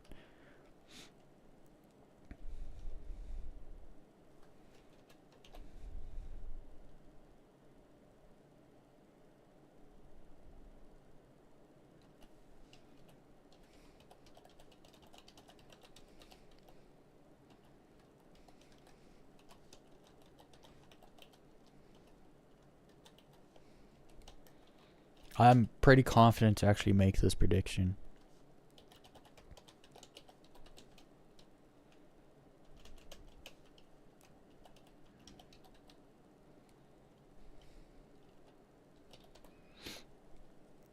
Because even if something goes bad with Squadron 42 and it doesn't come out in 2026, it'll definitely make it the next year. It just will. Like, they're done with the features. They're done making it. It's made. It's done. They're just ironing out all the bugs. They have to optimize it. They have to make everything's done and then you optimize it. Else you have to add to it and then optimize again. And that process costs much more money. So, and time. And so obviously they want to avoid that. And so, like, when they played it at the CitizenCon, they played the first hour and a bit or whatever of Squadron 42. That was not Squadron 42 optimized, right? That was quite literally a demo of the feature complete Squadron 42, but it is not optimized. And so right now that's what they're doing. And they got time to do it. So that's why I believe them when they say 2026. I don't give them the benefit of the doubt. Like, I'm not thinking early 2026. I think a year and a half from now we'll see an actual release date, a solid date for Squadron 42. It may be early 2027. I personally think as long as things are on track, I haven't seen them waver too much. But if things are on track, then they'll get it before the end of, like, CitizenCon. They'll be like November, whatever date. You know, they'll want to get it out before a Christmas or before a summer. Maximize profits.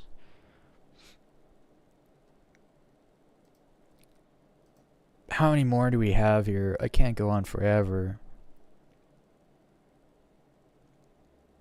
It just keeps going, guys. It never stops. And it's always like, I've had no positive ones. It's nice to be refreshing when you go through 10 just like ignorant morons, and then you get to a nice refreshing person that has played both games and they just give their honest opinion on their experience of having played both games. And it's like, well, that's refreshing, you know.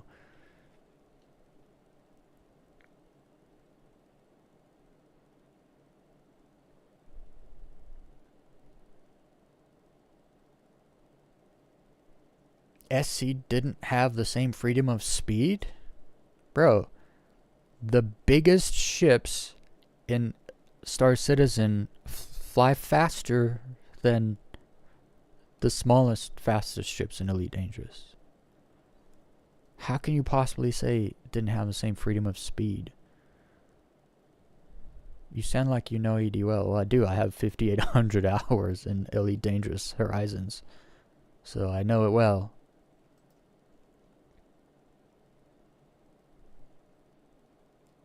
Well, when you're talking about Super Cruise, you can turn in Super Cruise. The problem is there's no need to turn. You find a destination and you go in there, straight there. Why would you turn? What are you doing? Right? Like I vastly I vastly prefer the in-system navigation in Star Citizen to Elite Dangerous because it's faster. It's like if I need to go from Microtech to Crusader, I aim, I point, I jump. I can then get up out of my seat while my ship is traveling there, and I can eat food or change my outfit or equip for the next mission or whatever, right? Go to the cargo deck, check on your cargo, do whatever you want to do. In Elite Dangerous, you jump and then you sit there and you wait till you get to the next destination. And it's a fixed speed, right? In Star Citizen, you can upgrade your quantum drive to travel faster. In Elite Dangerous, all ships, regardless of their size or upgrades, travel the same speed in Super Cruise. So it's like, and then also if you're on one side of a planet in Elite Dangerous and you want to get to the other side, it sucks, dude. You have to fly up, then you have to jump into orbit, then you have to super cruise around.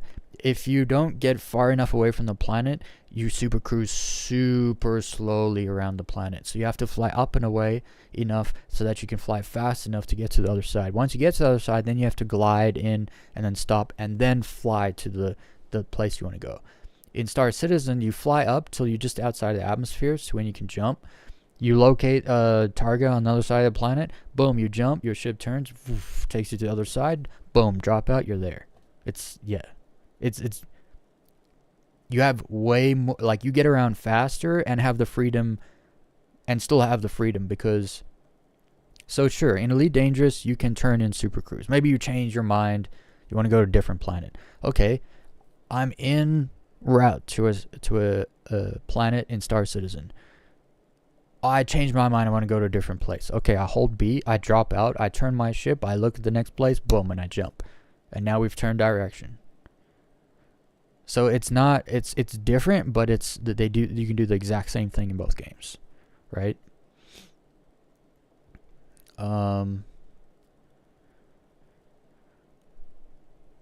Last I played SC, it was all nav points. And so I'm talking about now SC. Yes, all nav points, but you have the ability to jump out at any point in time. And I do this all the time. So when you take a bounty mission and the quantum beacon bugs out, you don't have a target to jump to, well, I look past it, find a target past it, jump to that target, which means I'll be jumping right past my mission, like the mission marker, the target where I'm supposed to go. I can just drop out early and then just fly down to my target. And in some cases, I actually drop out closer to my target than I would have if I was able to jump to it with a beacon. So I think he just doesn't know that you could drop out of quantum whenever. So like you can quantum in a direction, and this is like before quantum boost, right? So once quantum boost comes, you will literally just be able to point any direction and then just quantum. Like short burst of quantum. So, which would be a little more like Super Cruise.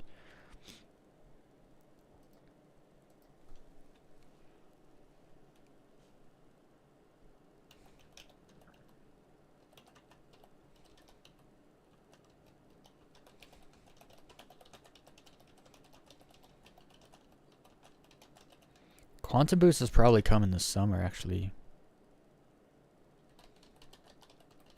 Because That's not it's not a hard thing to actually implement, but I know they're trying to figure out nav mode and SCM mode, and they're like, that's in stage 0, so they're really working with it and figuring it out. And I know they're focusing on that this year, so I think we'll probably get it this summer at some point. Why do I spell that wrong? I always spell quantum with an IM, because it makes sense. Quantum. But it's not how you spell it.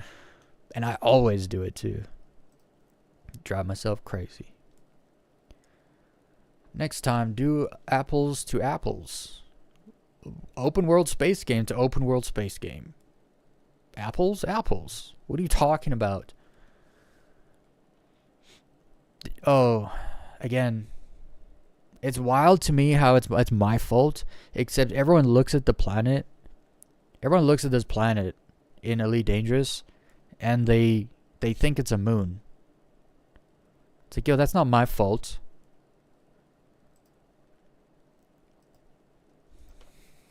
Open world space game.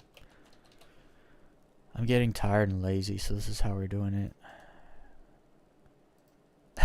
This is what it's come to, guys. Okay, open world space game to open world space game.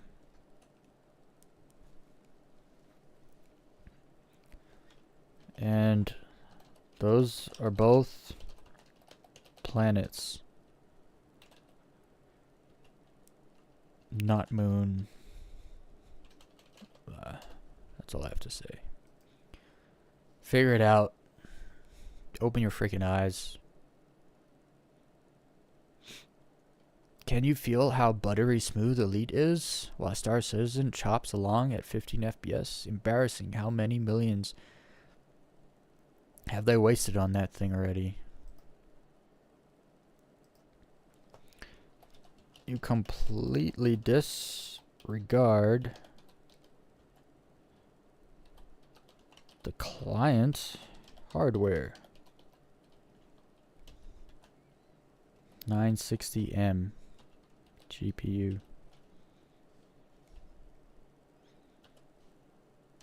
13-year-old i7 min spec RAM.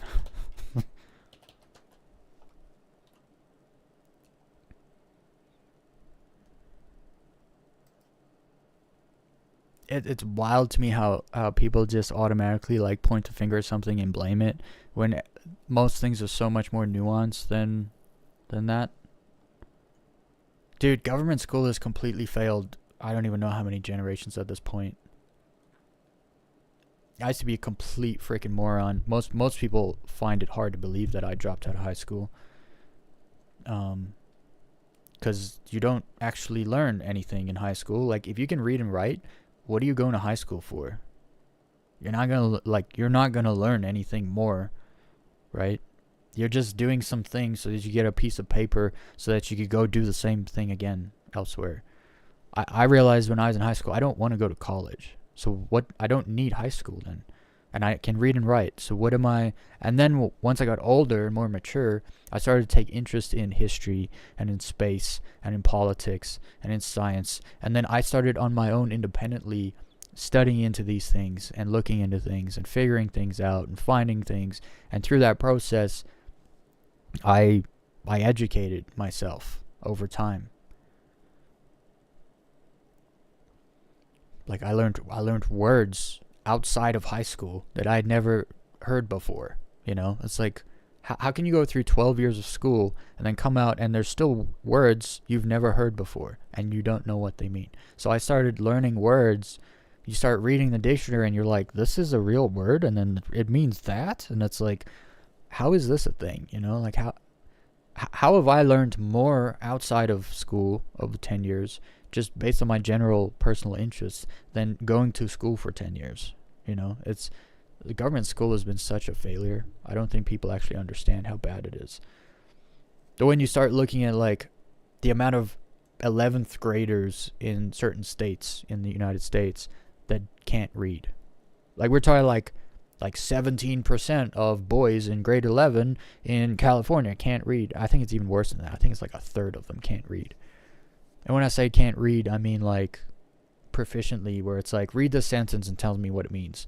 You know, they'll slowly get the sentence out, but they won't be able to like comprehend and then tell you what it means. They can't read. You've been in school for 10 years, you can't read. Like, that's what school is for. So at that point, I was like, I'm out of school. I do not want to go to college. I never have. I still don't. I still don't have like regrets. Like, oh, I wish I went to college, even just for the experience. No, I had enough partying. I didn't need college for that. But yeah, school has failed people. They can't think critically at all. Not at all. They can't put themselves in other people's position and then try to think from their point of view. It's like they just can't do it. It's so sad, really. Elite in a Pentium versus Star Citizen in a last gen PC. Wouldn't a last gen PC be a Pentium?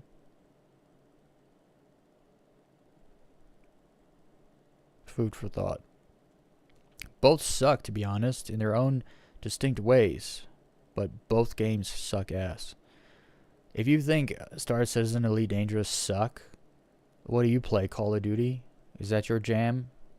You freaking run, shoot, die, respawn. Run, shoot, die, respawn. Run, shoot, die, respawn. Run, shoot, die, respawn. That's your gameplay loop? That is your only loop? But these games are bad? Alright. Guaranteed this dude plays Fortnite. Guaranteed.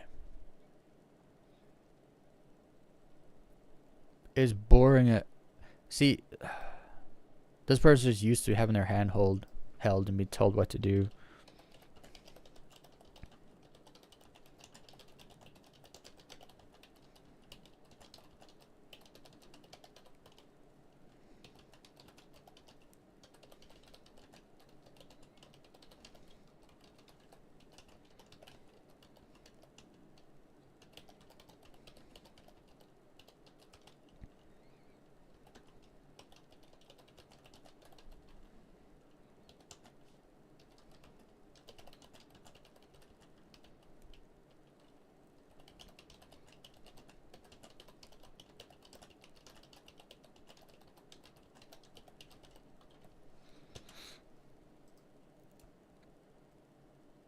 Honestly, I'll be honest, I don't think boring games exist. I talk about it all the time. Elite Dangerous, 70% of the gameplay in Elite Dangerous is you sitting there waiting to get to your next destination. I still wouldn't call the game boring. Nah, I still wouldn't call the game boring. You know, I think Call of Duty's stupid. You quite literally do the same thing. Like, run, shoot, die, respawn. That is the you can't show me a Call of Duty game where that's not the process. I mean, maybe there's some other game modes like capture and stuff, sure. You add one more step into that process. I would never sit here and be like Call of Duty is boring, because I understand even though the process is quite simple and you're just doing a very repetitive thing, I understand that the competitiveness of it makes it enjoyable for a lot of people. So I wouldn't sit here and I don't like it, but I wouldn't sit here and say it's boring. People that call games boring are dumb people. You had one job, David Braben. No one cares for economy in space game. Game is one, play the game in a fully accessible universe.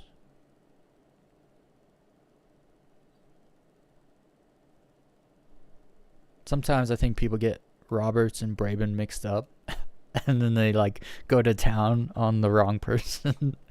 I don't know if this is one of those cases. It might be. Honestly, what he said here can kind of go for both games in a way. That's interesting. I've literally got this comment like 6 times. The exact comment. Well, no, one said nice slideshow, but all the others said cool slideshow. People are People are parrots, dude. They say the exact same thing because they don't get their own opinions. PC runs terrible. You need to do it with better graphics. The game looks terrible. I already did, good sir. Thank you.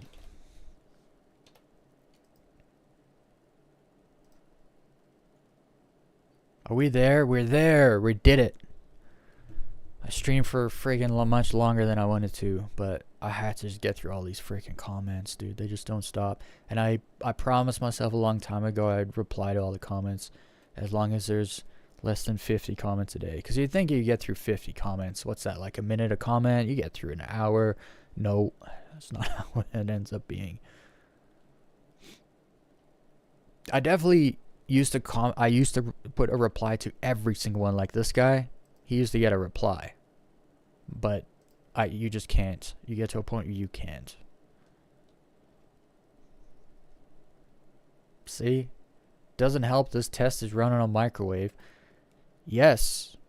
It wasn't literally a microwave, but it was on par with one. And so, thank you for acknowledging that it's not all the game's fault that it has bad FPS. Thank you. See, this person thought about it. It was like, this person's computer sucks. It's like, yes, correct. Okay, last one. Do you think SC has been in beta? Don't know what words mean. About as long as Elite has been a full game. And that is the best SC can do. Well, when ED came out, it wasn't even half the game SC is now. So, you know, there's that.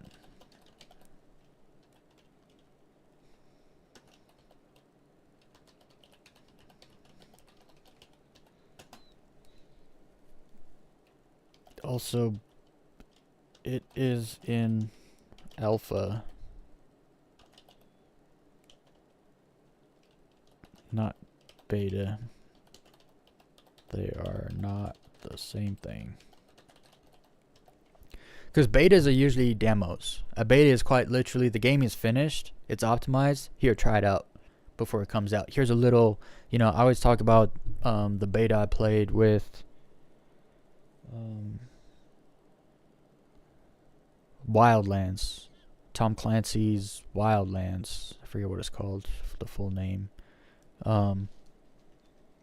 They put a beta out, and it's like they gave you one province to go explore, and then that was it. Like there's like 12 provinces or whatever, but they just give you one province.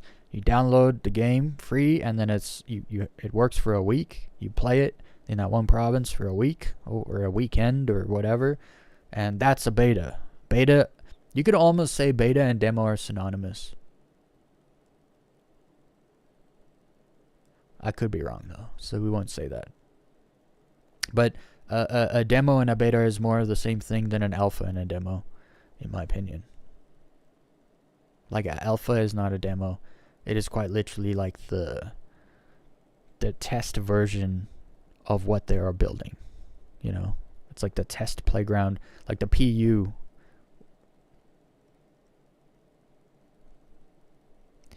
Okay, so maybe there's an argument that you could make where like the PTU is the alpha, you know, and then the PU is the beta. Well, no, because we get the full, it's not a demo. The PTU, what's in the PTU in the alpha is what we get in the PU. So it's still alpha. No. See, I try to steel man the argument. I try to help these people. I do. I really do. At least that's done. Now all I gotta do, make a thumbnail, and we can, well, I can upload. I think I'll do it tomorrow. I need to try to get a thumbnail though. It's hard to get low fly thumbnails because you can't really low fly in third person. And I'm not using a thumbnail from inside the cockpit. That's messy. Let's watch this again.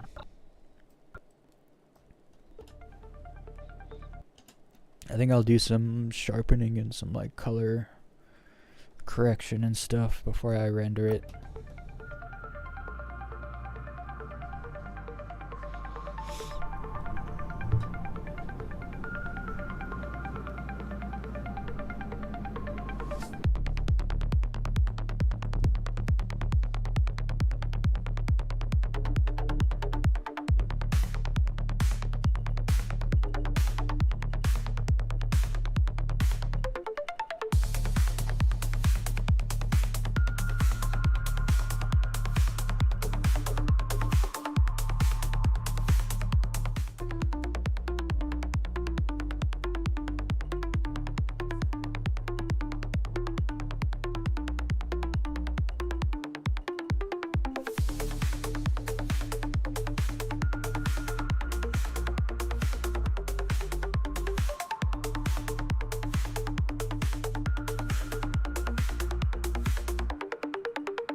Dude, I gotta watch it again.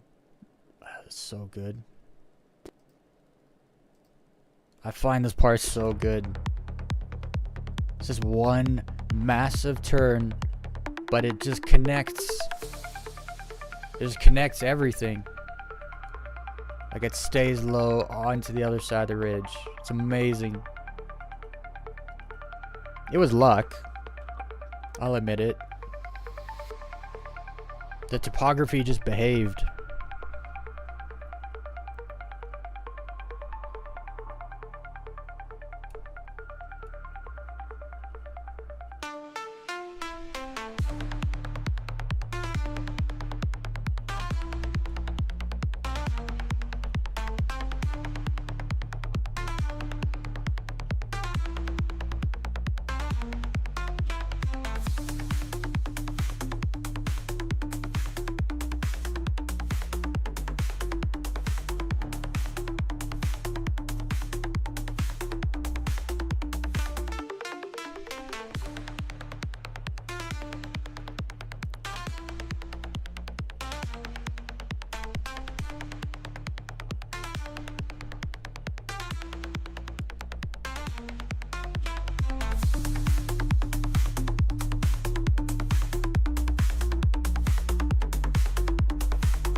You know, I just realized I have a much different style than a lot of the other low flyers.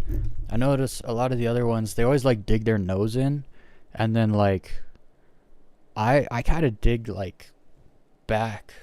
So it looks like I'm not as low as I actually am because the front of my ship is up. But then I just noticed here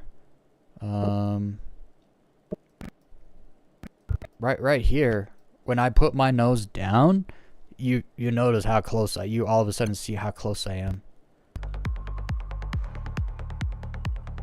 So I put the nose down and it's like, whoa. I'm actually much closer than it looks. Like right here, my back wing and the back right side of my ship is almost scraping the ground because my front is up. No, I'm not like forward. It's also a lot of time when I hit something, I don't nose into stuff very often. It usually smacks the bottom of my ship. Many times I've actually barely just tapped something on the bottom of my ship and it soft deaths me. And then I just go like flying through the air until I hit the ground and blow up. So I just realized that. I wonder if it's because of the ship. The shoe. I don't know. Anyway, I'm stoked to put that video out. It's my first low fly video after 1 week of low flying. It's been about 1 week. Yeah. Anyway, guys, I gotta jump off.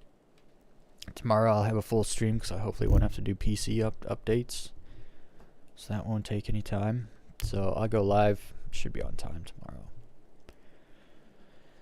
Which will give me a full 5-hour stream. We're going to do some missions tomorrow.